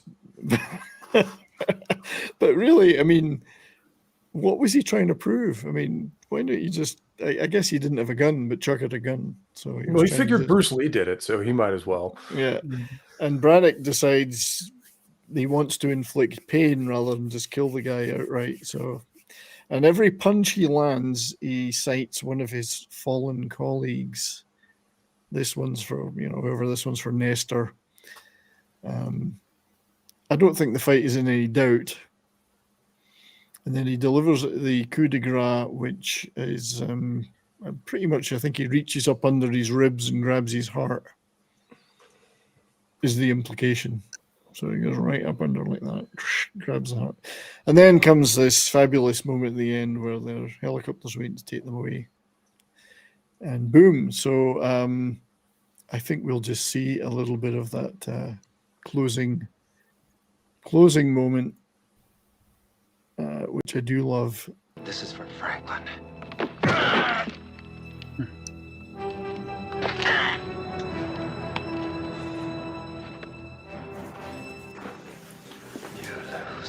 It's a weird, intense stare though. And I think they cut it. I think they cut the scene out of the movie, but in that moment when he stared at him, that guy's entire family then died. That's right. In fact, his whole lineage for 1,000 years was wiped out. This is for me. Chuck is so cool, he doesn't even have to look at that and it blows up.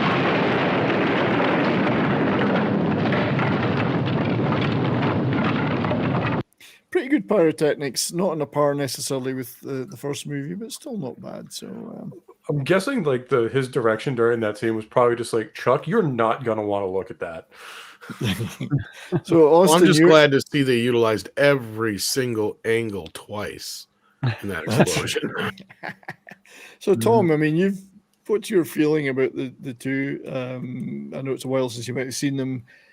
Is one the first released movie immeasurably better than the second? Yeah, I think that's easy to say. It's the more memorable of the two. It has, the quicker pace to it. It's not as. I mean, the beginning feels like it was shot in 1972. Like that's the problem it has, as opposed to where it's hard to believe that the second film or the first film, the beginning, not the beginning, the other one.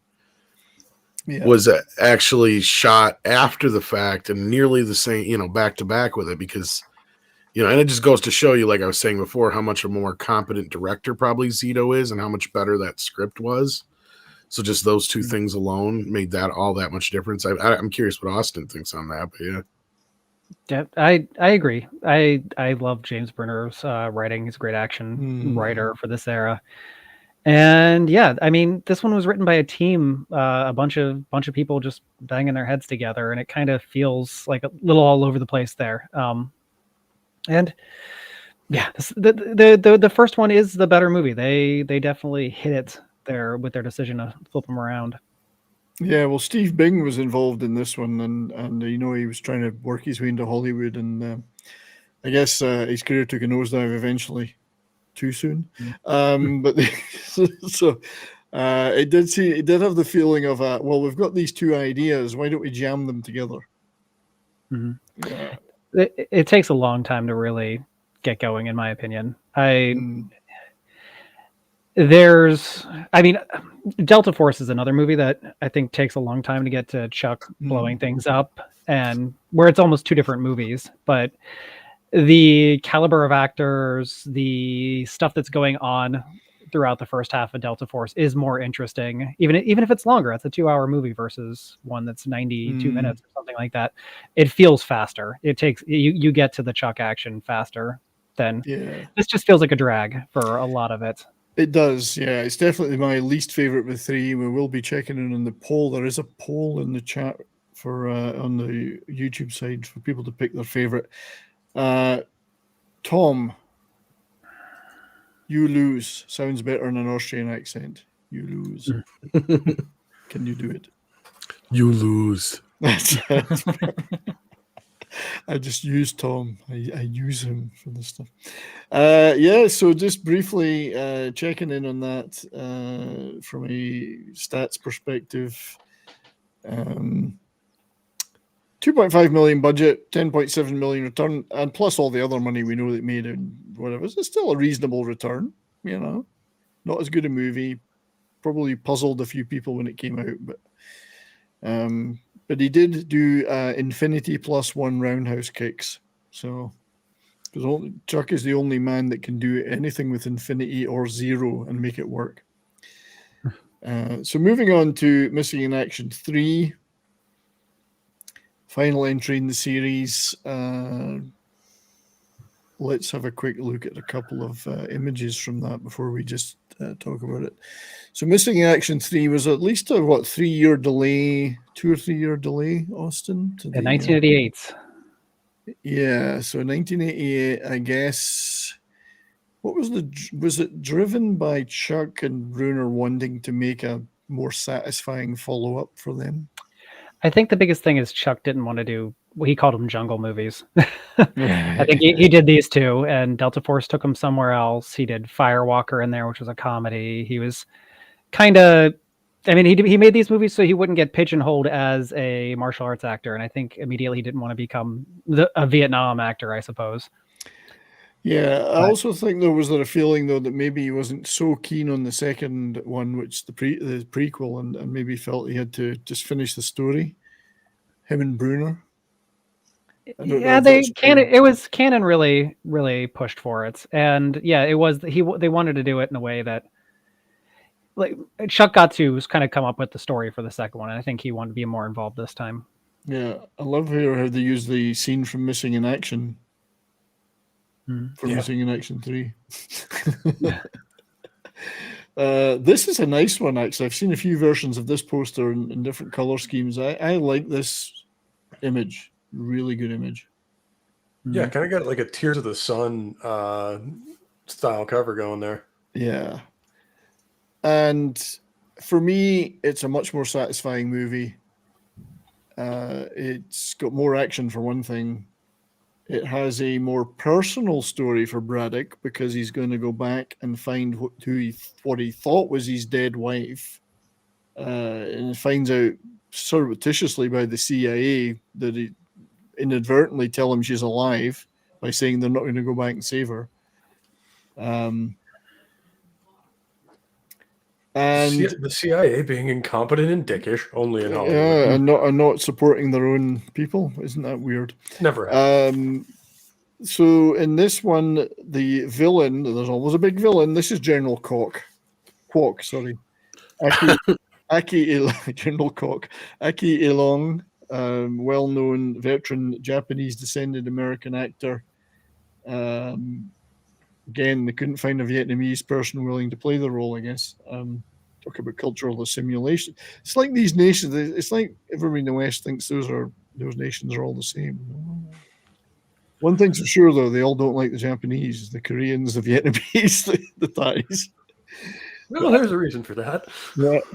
Akai Along, V, Babylon 5, tons of TV and movies, veteran guy, groundbreaking guy. Here he's in The Outer Limits, doing his best Malcolm X impression, which is kind of what it looks like to me. That's probably controversial. It is, yeah. The other guy that was majorly featured in this, of course, was Yehuda Efroni, Reverend Polanski. He's working with kids, so I guess they wanted to call him the Reverend Polanski. Who's the guardian of these Vietnamese kids, half Vietnamese, half American kids, veteran of canon movies, Delta Forces 1, Austin. Mm-hmm. Yeah, he was in the Hercules movies. He's the most. He made more movies for Golden Globus and canon than any other actor. He was an Israeli actor who they had worked with long before they even came to Hollywood. Yeah, you'll see him in a lot of stuff. I think American Ninja 3. Mm-hmm. Yeah. Sinbad, even, I believe. Yeah, there's American. I think that's American Ninja 3. Yeah, which is right. Young David Bradley. Yes, kid up there. Yeah. And then Aaron Norris enters the picture as literally experienced as a stunt and director and filmer. He enters the movie, Chuck's brother, as the director, takes the actual director's seat on this one. And I have to say, I think he does a great job on this. Mm-hmm. Yeah, and he goes on to for work his first movie, absolutely. Yeah, I mean, it's very tight. Then they made Sidekicks. Yeah, they made Sidekicks. It's a weird one. Yeah. Almost slightly better looking than his brother, I would say. I was almost going to say that. Isn't it weird that he's kind of like the better looking of the two? He's got a touch of the Kurt Russells about him. A touch of the Kurt. And then we get a pop-up performance from a genre favorite and one of my favorites, Keith David, who's the embassy gate captain briefly in it. And of course, we all know and love Keith David from The Thing, They Live, Roadhouse, many other great movies. I think he's in Platoon as well. He is in Platoon. So fair, there's some. These are like Yehudi Efroni is a great actor. So he's great in this. He's very, very sympathetic as the Reverend. So let's have a quick peek at the trailer. Are you guys still okay for time? Yeah, I've got a little bit longer. I can go. Yeah, we've got another half hour maybe. I know Sure. We're running a little bit later, but 3 movies we're trying to get through. So, so this is the trailer for Braddock, Missing in Action 3. I don't see it like Tom. I can't do that. In a world. Saigon, 1975. Colonel James Braddock left behind more than memories. Your son's name is Van. He's alive. Now, 12 years later, he's not just a soldier going after I love that boat. He's a father searching for his child. You must pay for the crimes that you have committed against my beloved country. Until he discovers a generation left behind. The orphans of a forgotten war. Now, Braddock is on a heroic mission of mercy. Get the truck!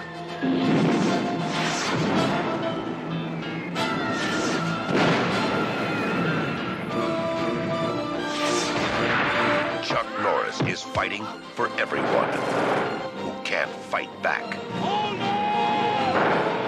Don't step on any toes. I don't step on toes. I break necks. Step on necks. I step on necks. Classic. Classic line. Chuck Norris. That was a huge 10-page monologue. Braddock, Missing in Action 3. We're going to get into Chuck's acting a bit in this because I hate to say it, it's possibly one of the weakest parts of the movie. But particularly as he's meant to show a lot of emotion in this one. You know, he's Are you insinuating that he doesn't, sir? Possibly. He's what's the name of that really bad actress that's in all the Marvel movies in Westworld? What's her name again? Brie Larson? No, the other one. Anyways, like her. Oh, the meme lady of her king. the meme of all her expressions. Tessa Thompson. So just before we get into it, though, Ramirez posted tipped 5 Canadian Nuka-Cola caps, I guess in reference to my stuck GIF earlier, My cat has improved your voice. Somebody saying that's not an M24, an MI24. I'm not quite sure what the reference is, but it's not even a Mission Impossible. I like this movie though. I do like MI-24 is the Hind helicopter that the Russians used, if I remember right. Right. Yeah, but I think they tried to make up something else into that, and it's not exactly convincing. So I got to play a quick video clip for Ramirez. So I think we do have to go with this very, very popular one again. This is for me.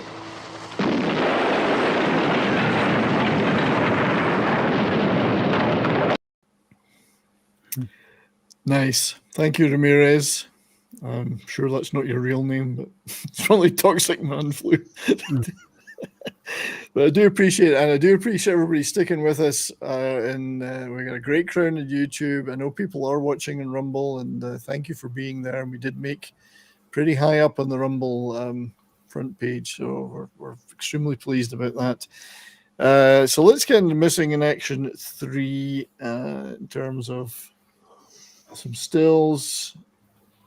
I'll just clean up this screen here so we're not watching too much extra stuff.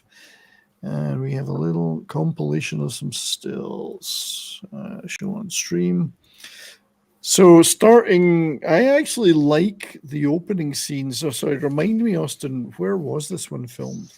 This one was back. They were back in the Philippines. I think it shows, to be honest. I think it shows. It does look a lot slicker than the second, the prequel.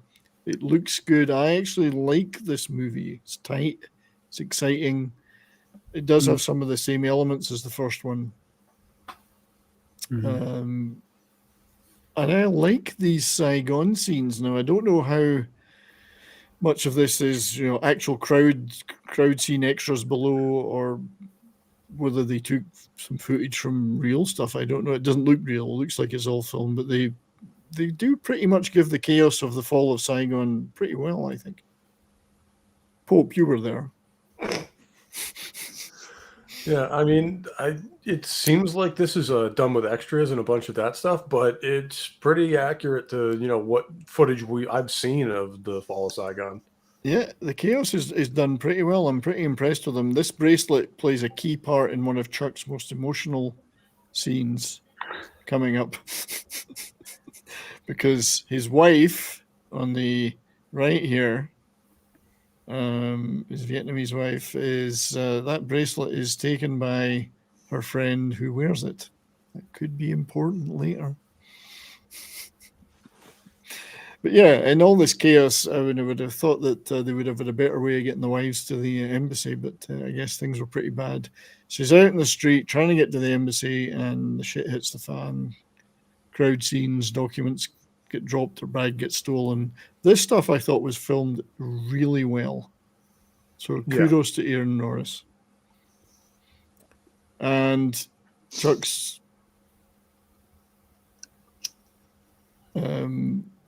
yes, he's I don't know whether he's looking worried here or concerned, or maybe he's listening to the radio. I don't know. It's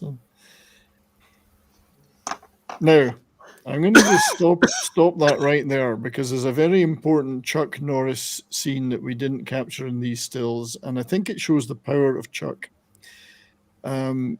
Chuck can blow up trucks just by walking past them. All right, hit it. Roger.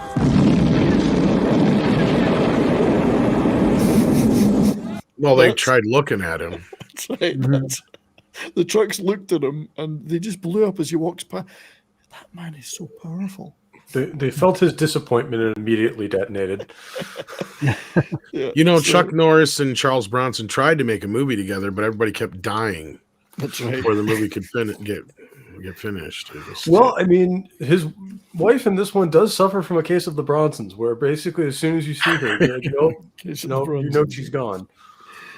Yeah. Actually, everybody in the crew died, and then everyone watching the rushes died, so they decided they had to just not go ahead with that movie. I don't know. I mean, a Charles Bronson Chuck movie. Everybody, how would that have ended if they were enemies? Who would win? Who would win that movie? There wouldn't be anyone left on the planet. No. That's right. I was gonna Nobody say, wins. I'm not sure anyone would be alive to see it. So I've got a title for it though. Chuck and Chuck, wanted dead and alive. There you go. It's the quantum Schrodinger's cat of movies. It'd be one of those end scenes where they start to face off and it just fades to black because it's like we can't show this. This is too. Well, it would be the heat death of the universe, John. It would just be the end of the universe. But then Chuck would be around. The audience reaction would be somewhere a mix of, the reaction to The Last Jedi combined with the Thanos snap. That's right. So I guess this is where it kind of gets into similar territory as the first movie. Chuck's he's had to leave. We missed the part where unfortunately we don't have the clip where he sees what he thinks is his dead wife on the stretcher burnt to death. Yeah. With the bracelet, and all he accepts that just because it's the same bracelet that's his wife. Like, he doesn't look any deeper than that, and of course the corpse is fairly burnt, so he's a bit. Is it just me, or does he walk away from that scene with absolutely zero emotion? Well, it is a great way to get out of those alimony payments, so But he just turns around and goes, "Yeah, okay," and he gets back in his Jeep and drives off into the distance. Great. Our good friend Darius is here. Good to see you, buddy. Hey. How are you, mate? That 70s rock fan is the Boomer. The Boomer. Where's my producer? Boomer, missing some teeth 3.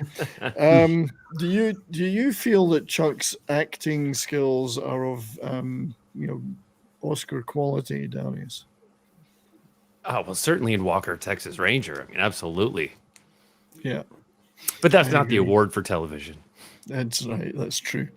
But yeah, his lack of emotion and his lack of looking into that maybe it isn't my wife. It's a bit glossed over. And then of course, he must know he had a son by then, or did he? Didn't he? No, he must have been born after, and he doesn't even know she's alive.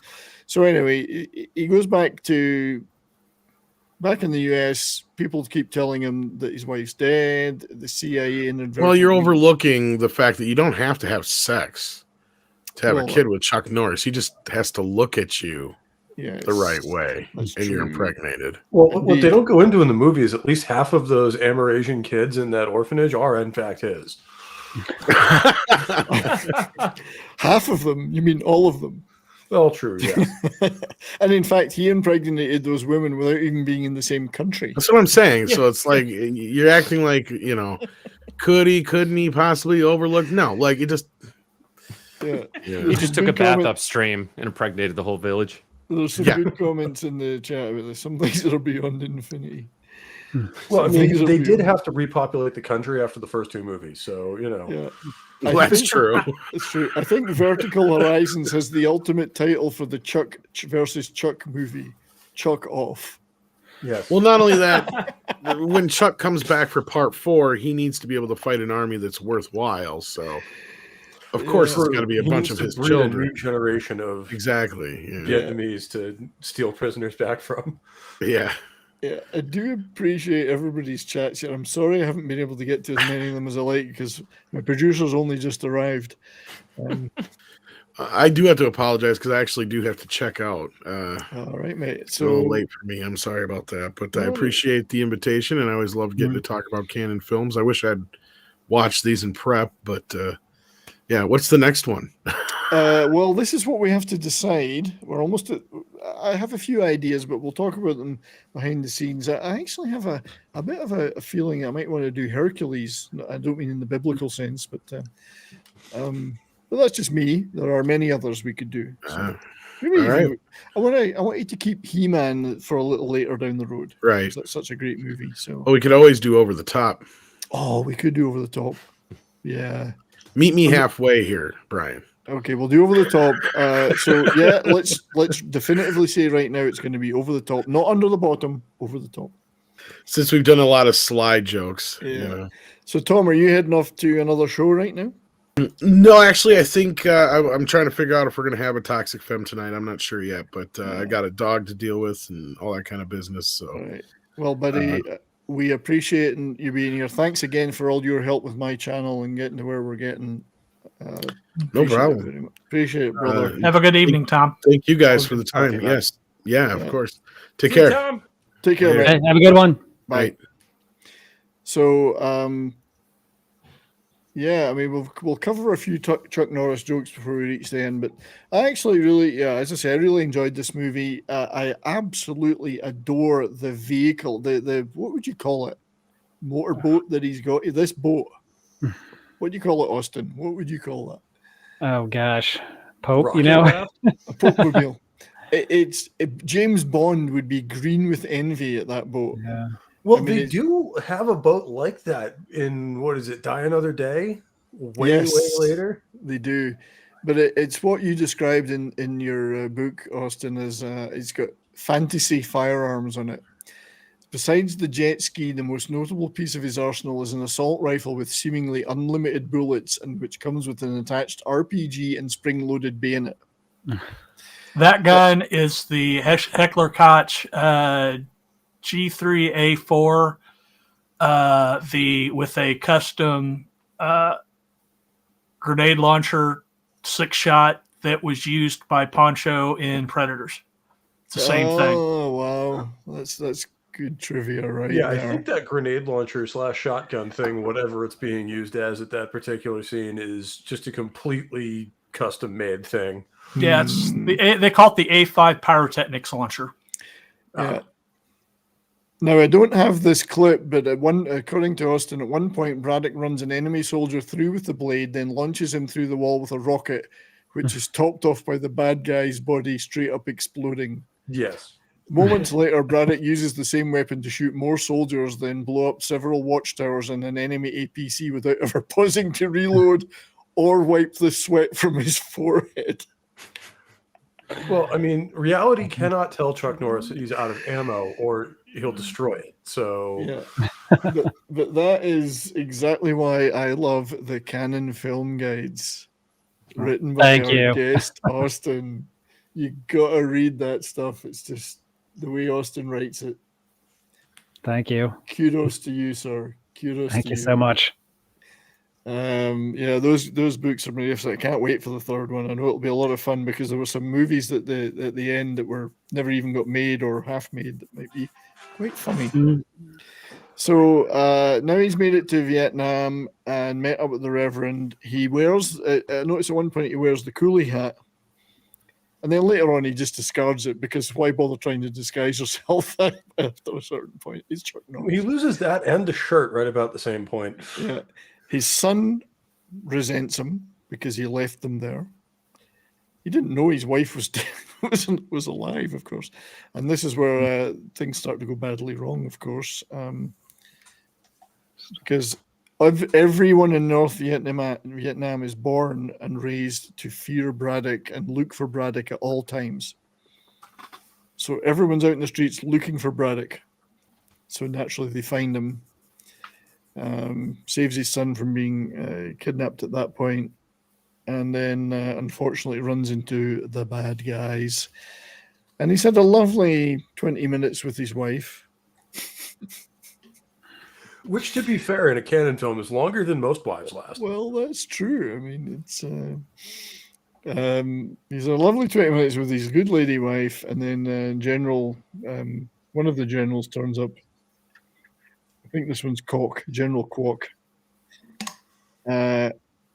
And he decides to do the most dickheadish thing possible, which is, he's clearly a misogynist, a rampant misogynist, and he shoots the wife. Oh, that's the worst thing you can be. That's right, a rampant misogynist. That's patriarchal. So that's true. Chuck can kill you with anything in a room, including the room itself. Yes. It's probably accurate. Yeah, thanks to everybody out there for staying with us for so long in the chat. And it's 3 movies we're covering, so it's a little bit longer than normal. But so now it comes the torture scene, and this guy Kwok has devised an exceptionally, I think, rather elaborate torture device when he could have just pointed a gun at the kid. Yeah, or just send him to Detroit. They'll send him to Detroit, and as I say, I didn't load that clip up. Probably have other ones that are pretty good, but not that one. What have I got? We're doomed. But anyway, so he does this. So Chuck is being tortured here with, very low, and I would expect the voltage is pretty low in North America. I mean, it's just like a tickle, really, Well, I mean, it's a common misconception of the scene. They're not torturing him. They are using Chuck Norris to power that building. Oh, they're powering their grid. They're powering their national grid. That's right. Yeah. Yeah, the Saw guys got the idea for the movie from this movie. Yeah. And then, of course, Chuck has the strongest, they don't know it, he has the strongest toes in the universe. So therefore, he can stand on his toes all year. In fact, he's pushing the earth around with his toes right now. The rotation of the earth is entirely dependent on Chuck's toes. Right, so I'm going to pause that there because I do have a little clip of the escape. Braddock escapes torture. We have to show the good bits. So he's faking.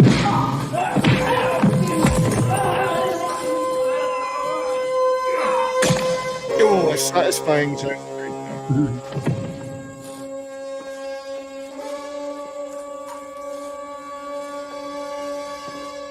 Look at that fine specimen of a man.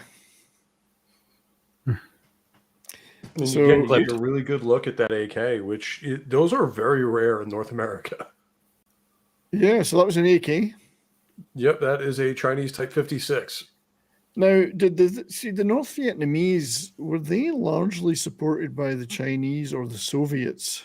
Because I thought Both the in Soviets... different turns. And the funny part is people don't talk about this, but right after we got out of Vietnam, China tried to invade them and lost horribly too.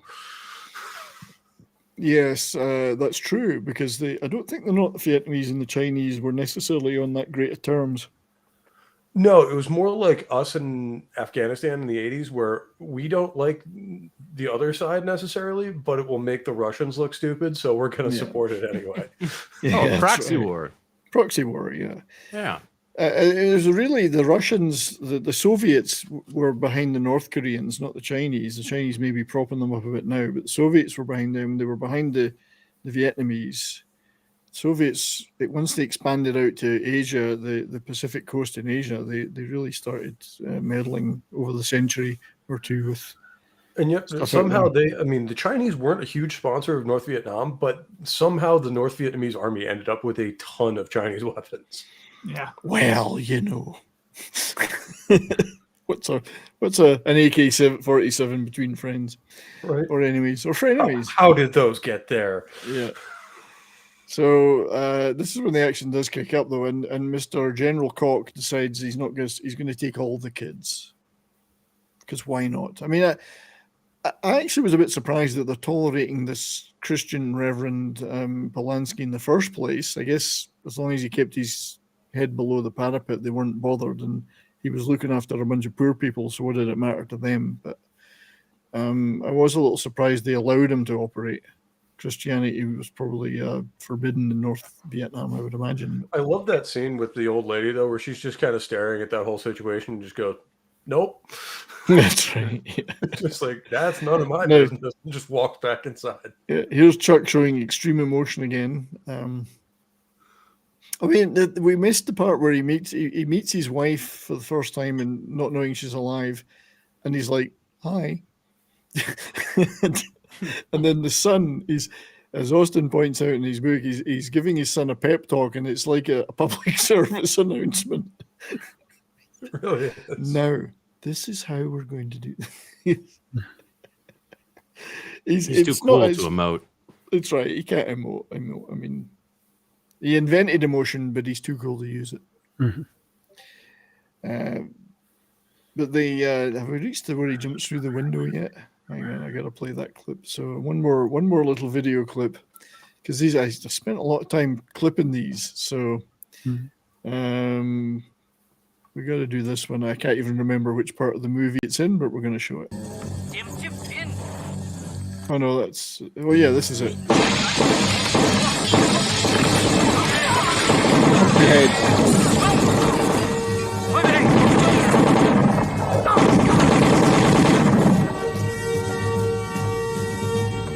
And not enough to go through one, he has to go through both. There's another one earlier in this movie too, where he jumps through with an AK but strangles the guy anyway. Yes, that's right. He's got the gun, but hey, I'm going to strangle him. So the reason I'm showing that is that our good friend Mikey, Mexican Iron Man, he would be jumping out of the window, not in the window. So that's plus it was nice to see Uncle Ho get some bullet holes in him. That's right. Very yeah. true. But yeah, I love it. He jumps in the window, shoots, jumps out again. It's exciting stuff, though. It's a great, the coordination. I mean, Aaron Norris did a great job. His stunt background is showing. Coordination of these scenes is fantastic. There's no sloppy action scenes in this, in my opinion. It's very tight. Giggity. Giggity. So so from this point, when he gets the kids from the Reverend and gets them out, it's all about getting them to this bridge with Thailand, fighting through various North Vietnamese army who are all looking for Braddock. Everything going on at the radio is Braddock. They might be always saying Santa Claus, or Tooth Fairy, Braddock. It's pretty good stuff though, and there's fantastic scenes like the 3 helicopter standoff, Mexican standoff with the 3 helicopters, brilliantly filmed. This is Chuck just looking at these guys. He's destroyed their camp.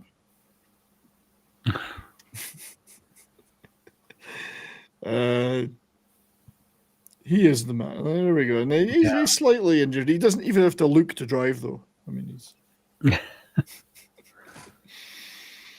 He just tells the road where he wants to go. Tells the road where he wants to go, yeah. So I'm going to close. We're getting near the end of this movie, so I'm going to close the poll on this. I'm going to end the poll, and then we can look at those results when the. And we will talk about those shortly. So. But this I liked because they did take it away from we're trying to save prisoners of war in a prisoner of war camp. They've done that twice. At least they tried to do something a little bit different, which is to save kids. And there were such kids in. Oh, yeah. Well, I think they say at the end of this movie that there were something like 15,000 what they call Amerasian kids, which were like, the children of American GIs.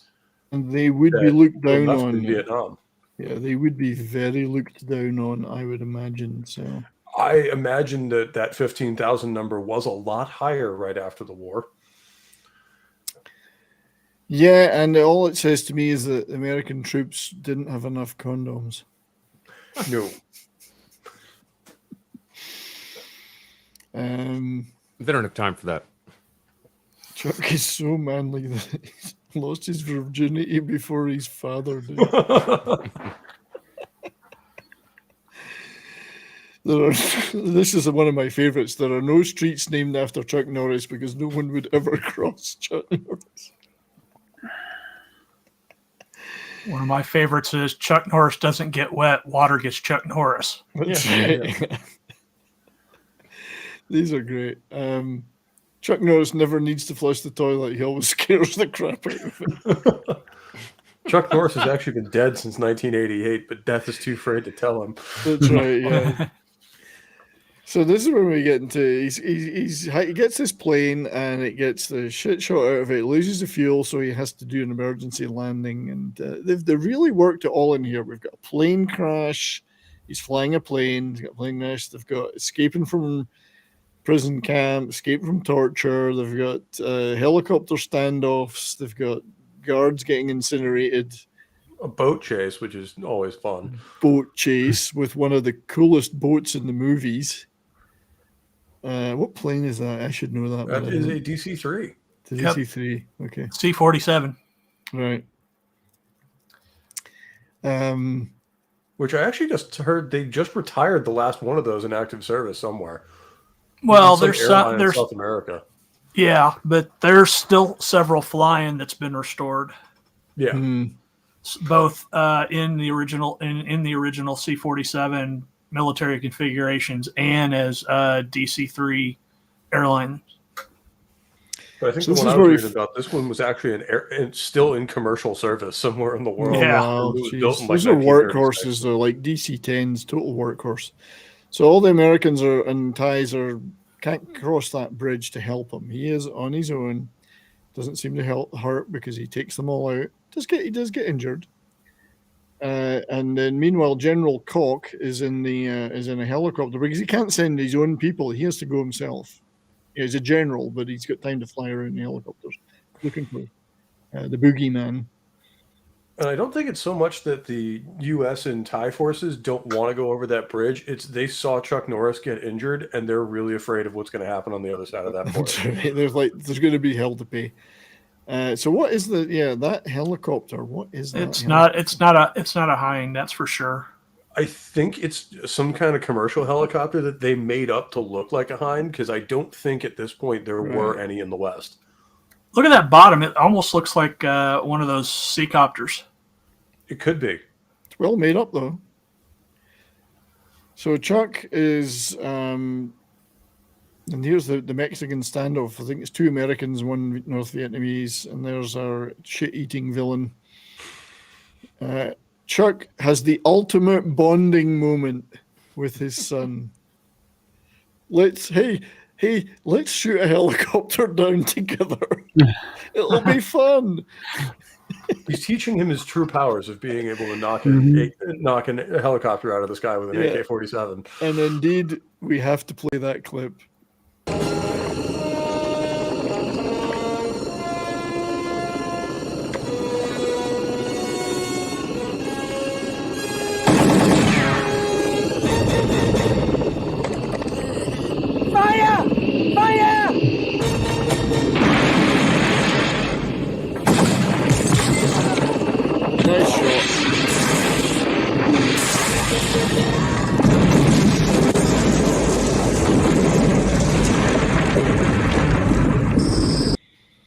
Miraculously, the bridge remains untouched.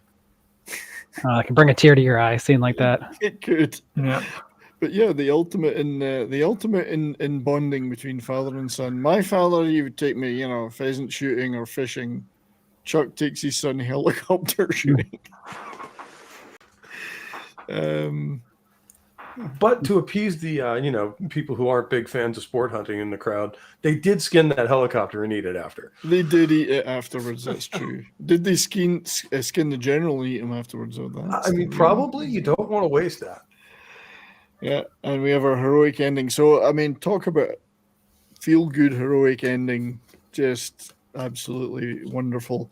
I personally think Chuck Norris and James Bruner nailed this one. I think Aaron Norris directed it extremely well. I can't think of any flaws in it, Austin. I don't know about you, but it's fun. It's a fun one. I think, especially compared to the second one, which I wouldn't describe as fun. No, it's not. The second one's very much the fish out of water of the two, I think. So we'll be giving our favorites in a minute, but I wanted to go to the poll we had in the chat, and thank you everyone for doing it. 49 votes. Your favorite missing in action movie. 79% went for the first released movie, Missing in Action. 10% of psychotic sociopaths went for who love torture. Went for Went for Missing in Action 2, The Beginning. And 10% for Braddock, Missing in Action 3. Pretty decisive vote for the favorite one from the chat. Thank you, everybody, for doing that. I ever wonder why Mars has no life because Chuck went there. So I would like to ask you all on the panel for your favorite of the three movies, and I want to start with Austin. So you're intimately know these movies. What is your favorite? The Missing in Action one, easily. The first one. Mm-hmm. Well, the second one that became the first one. Yes, yeah. Not the beginning. Yeah. The beginning that's not the beginning. Yeah. Geez, Christian's been. Sorry, a couple more. While I'm gathering these, so Austin's going for Missing in Action. Pope, how do you feel about these three movies? Well, I mean, I do like all three of them for what they were trying to do and the kind of idea behind them. But I will say, I'm going to go with Missing in Action 1, the sequel, for my favorite. Because I think it's the best produced. It's the best shot. It had, I think, the most tight storyline. So I'm got to go with that. So you're going with the first released one, Missing in Action 1, as we'll call it. Christian Delorme, my great friend, has tipped another $5 in Canadian donuts and Tim Hortons donuts. Chuck Norris's tears cure cancer, but he never cries or shows emotions. For that, you get this.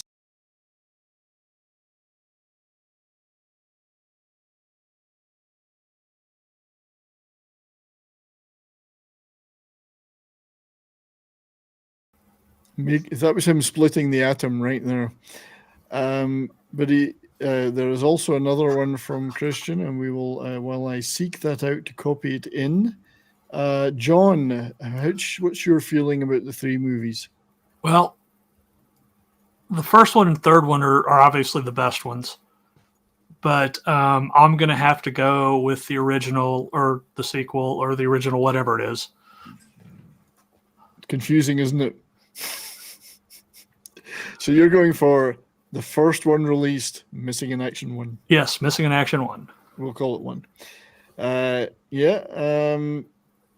$5 Tim Hortons breakfast sandwich from Christian Delorme. When Chuck Norris tells a joke about Will Smith's wife, Will Smith slaps himself. If only that was true, but that's a good one, a new one I've never heard before. I like that. Darius, my friend, did we ask you? No. I did send you a message in the private chat, but that's okay. I will pick one.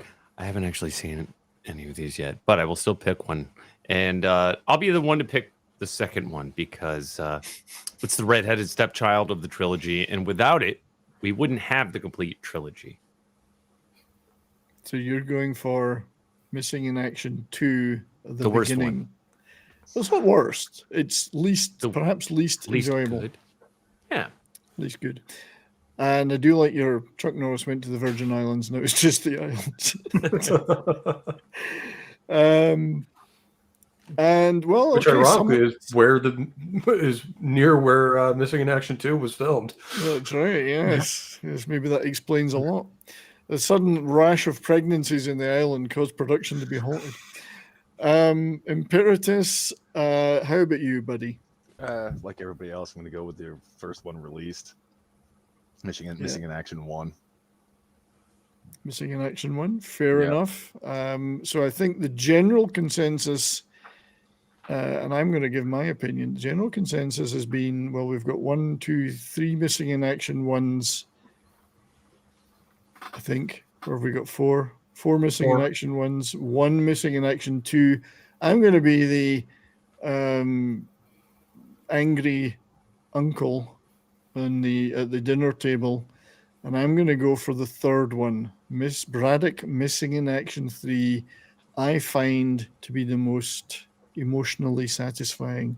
Some of Chuck's greatest acting is in that movie. Was that one directed by his brother? That's the one directed by his brother. I don't know. There's just something about it. I think it's maybe just a slight change in emphasis with the saving the kids or whatever. I love the first movie, and especially the things like the watery vengeance scene or whatever. But the third movie, I think, to me, is just a touch more satisfying than all of them. So, just to be different, that's me. So, I think, other than me showing one more little picture here, if you guys are up for it, my top 10 Chuck Norris facts. Chuck Norris counted to infinity twice. Time waits for no man unless that man is Chuck Norris. Chuck Norris has never blinked, and Chuck Norris can speak Braille. Chuck Norris can slam a revolving door. We've already had the one about Chuck Norris making a mistake, which was the only time he was ever wrong was when he made a mistake. Chuck Norris doesn't wear a watch because he decides what time it is. Chuck Norris's cowboy boots are made from real cowboys. I did see that in the chat earlier. Yeah, Chuck Norris makes onions cry. And Chuck Norris can do a wheel on a unicycle.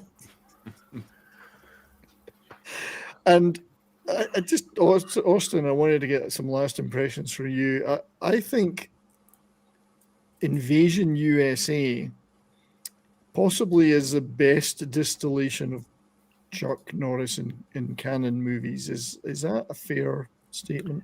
I would agree with that. It's a movie that has all the stuff that I love. I think a lot of people love about the first Missing in Action movie, and it's just that. Like there is really very little filler in that movie, if at all. So yeah, it's a lot of bang for your buck in that one. It's a short movie, but every minute of it is Chuck blowing someone up or shooting. Well, even the poster. Yeah. Invasion USA is my favorite of Chuck's canon output easily. And we'll definitely be doing that one on the Canon Film Club one of these months for sure. I agree, Darius. SmileX has been killing us with the jokes today in the chat. I mean, everybody in the chat has been fantastic. Too many people to call it. I would like to thank D. Bud Martin and others that have been modding. I know Darius was too. But we have such a well-behaved chat. I don't think there's a lot of modding going on, but links were being posted and people were responding. Yeah, there's so many of you out there. Thank you for being there in the chat. Thank you for all your support for my channel and what we've been doing for the last 2 years, which has managed to push us over that little edge and over the 1K. And that's just a milestone. It's nothing to do with the monetization thing, which may not even happen for a long time as I've got a copyright strike. But it's just a sign that we're doing something that people are enjoying. And that's what it's all about. I do it for fun. Glad you're all enjoying it too. And thank you for everyone that's been over on Rumble, and we did make the front page, and we made #1 on the entertainment side for a while. Rumbles, there's a lot of good stuff going on over there, and I'm trying to do some unique Rumble shows. I've done a couple, and I'm doing radio shows over there because it's much easier to play music without getting your stream killed. Oh yeah. Yeah, but great, really great to see you all here. Thank you for supporting us. So, Austin, before we say all our goodbyes, I'd like to just go to you to say, my friend, thank you very much for joining us. I'm so privileged that you come on this show.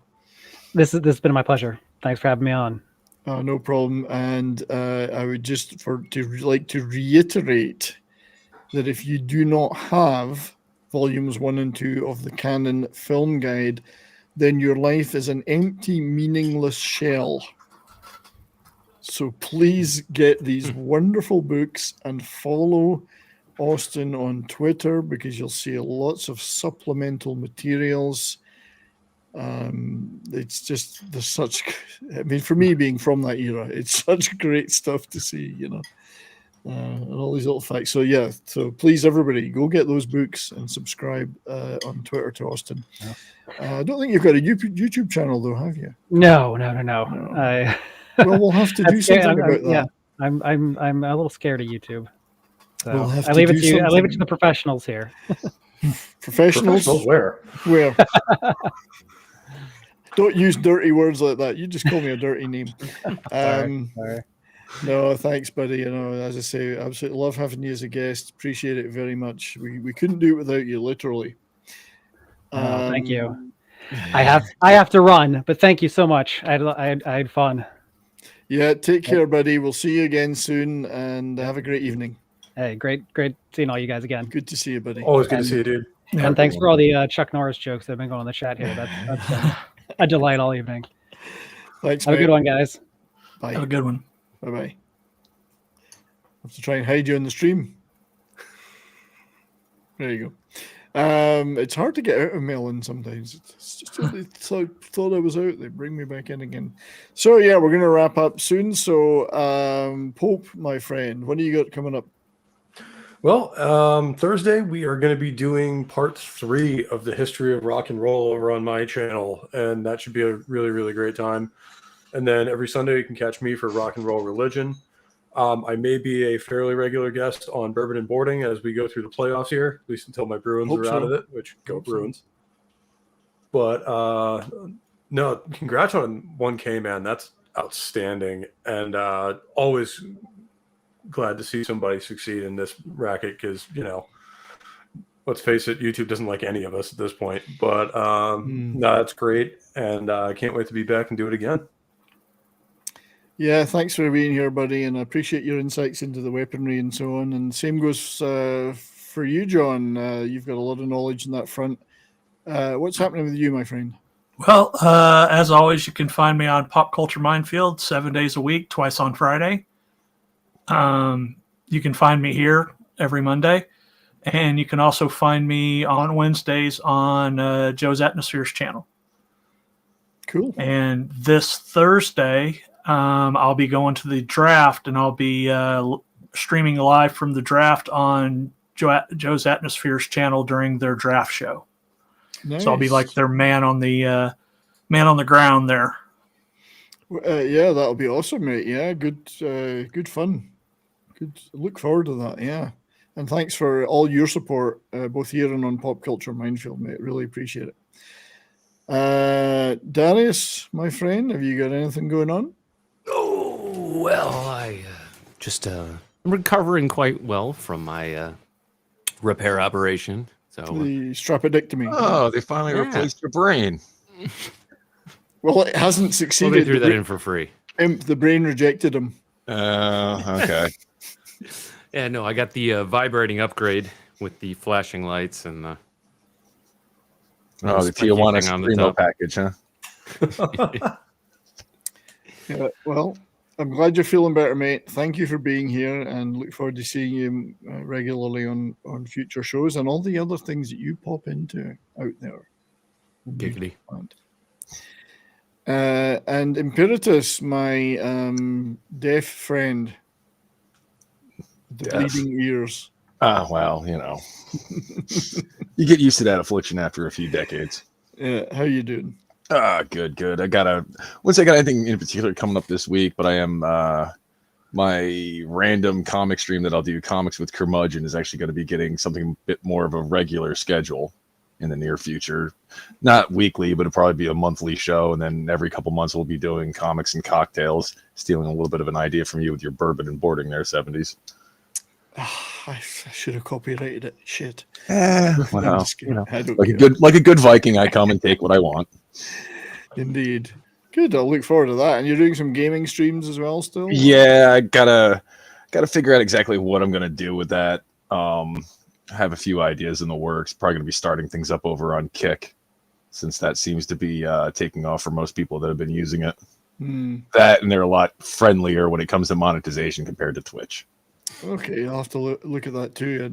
I've heard a lot about this Kick. Yeah. I think you only need like 70, 75 follows to start getting partnered. Oh, nice. Cool. Good. Look forward to that, buddy. Yeah, I'll have to check Kick out. And if you let me know if you are streaming in there, and I'll check it out so I can see what it looks like. It looks just like Twitch, to be honest. There's not much difference as far as the UI goes. Yeah. So Soul Assassin did make a good point, and good to see you here, Soul Assassin. A great supporter of the channel. 1K, and you didn't even have to take your shirt off 70s. Well, I seem to recall back in the mists of time, I promised I would wear my kilt on screen if I made 1K. So perhaps in the next couple of weeks that may happen. Hey, it's time. And for some reason, we'll start hearing in the Canadian news there's been a mass migration of sheep out of That's Alberta right. towards the east or the west of it. Yeah, indeed. But you know, it's easy access with the kilt. That's the great thing about it. So, what's the whole point behind it? Is they won't hear the zipper. There's no zipper. That's right. Yes, but they do hear the flapping sporran. That's all I can say. Very true. Yeah. So as for me, as I say, thanks to everybody for helping me get to 1K here. Also doing extremely well on Rumble. Anyone over there, if you want to give me a follow, we're almost at 100 over there. Lots of great shows planned. We've been doing all these great shows with the Rock and Roll Rowdies. We've had such great fun with those guys. There'll be another one on Thursday on Pop Culture Minefield channel with all of the Rock and Roll Rowdies together. If we can technically figure it out, they're all in the UK at the moment. If you haven't checked out those shows, they've been so good. I mean, Mal Craig's, Phil Collins' right-hand man there, you know, and Pink Floyd's major tour manager for those. Wilco with all these stories from Dio and the Average White Band, and Granny working with all these great prog rock groups. These guys are just great. So, I mean, if you check my 70s Rock Fan channel out, I got a whole Rock and Roll Rowdies playlist there with all that great stuff. And if I get some time, I'll be getting some clips out of those too. But check the channel out. Lots of stuff about music, lots of our montages that we love so much. Canon Film Club stuff is all there. Morning Coffee with Brian, which is on Pop Culture Minefield channel every Thursday morning. Do a variety of stuff, some movies, some music stuff. Lots of interesting shows coming up there, and just lots of other great stuff. And I've started a new playlist of all my Korean entertainment stuff, which I'm going to be ramping up my stuff about Korean movies and TV. So also check me out on Rumble. Next show on Thursday on Pop Culture. Sorry, not the next show, but next, which will be about the Rock and Roll Rowdies. But one after that will be about British rock bands that never came to America. That could be kind of fun because it's some of my favorite 70s stuff like Slade and Status Quo. And I'm on Twitter too, at 70s Rocker. So that's the plugging. I've plugged hard there. Was that too much, or was that not enough? No. Just the right amount of plugging. That's my cue. Right amount of plugging. That's the one. I was waiting for something. That's what you're waiting for. I was waiting for something like that. And, you know, we don't want to get too heavy here. We want to keep it cultural. I believe, Ken, that the balance shall tip in the favor of culture. Name that movie. We'll leave that one for next time. Anyone can name that movie. They get a special prize, which is they get me mentioning their name online. So, thanks to everyone that's tipped as well, by the way, today. It's been awesome to have all that. Well, I think on that, we will bid you all adieu. Keep your M60 warm and well-oiled at all times. And until next week. I keep everything well-oiled. Indeed. Until next week. Keep on rocking. See you all soon.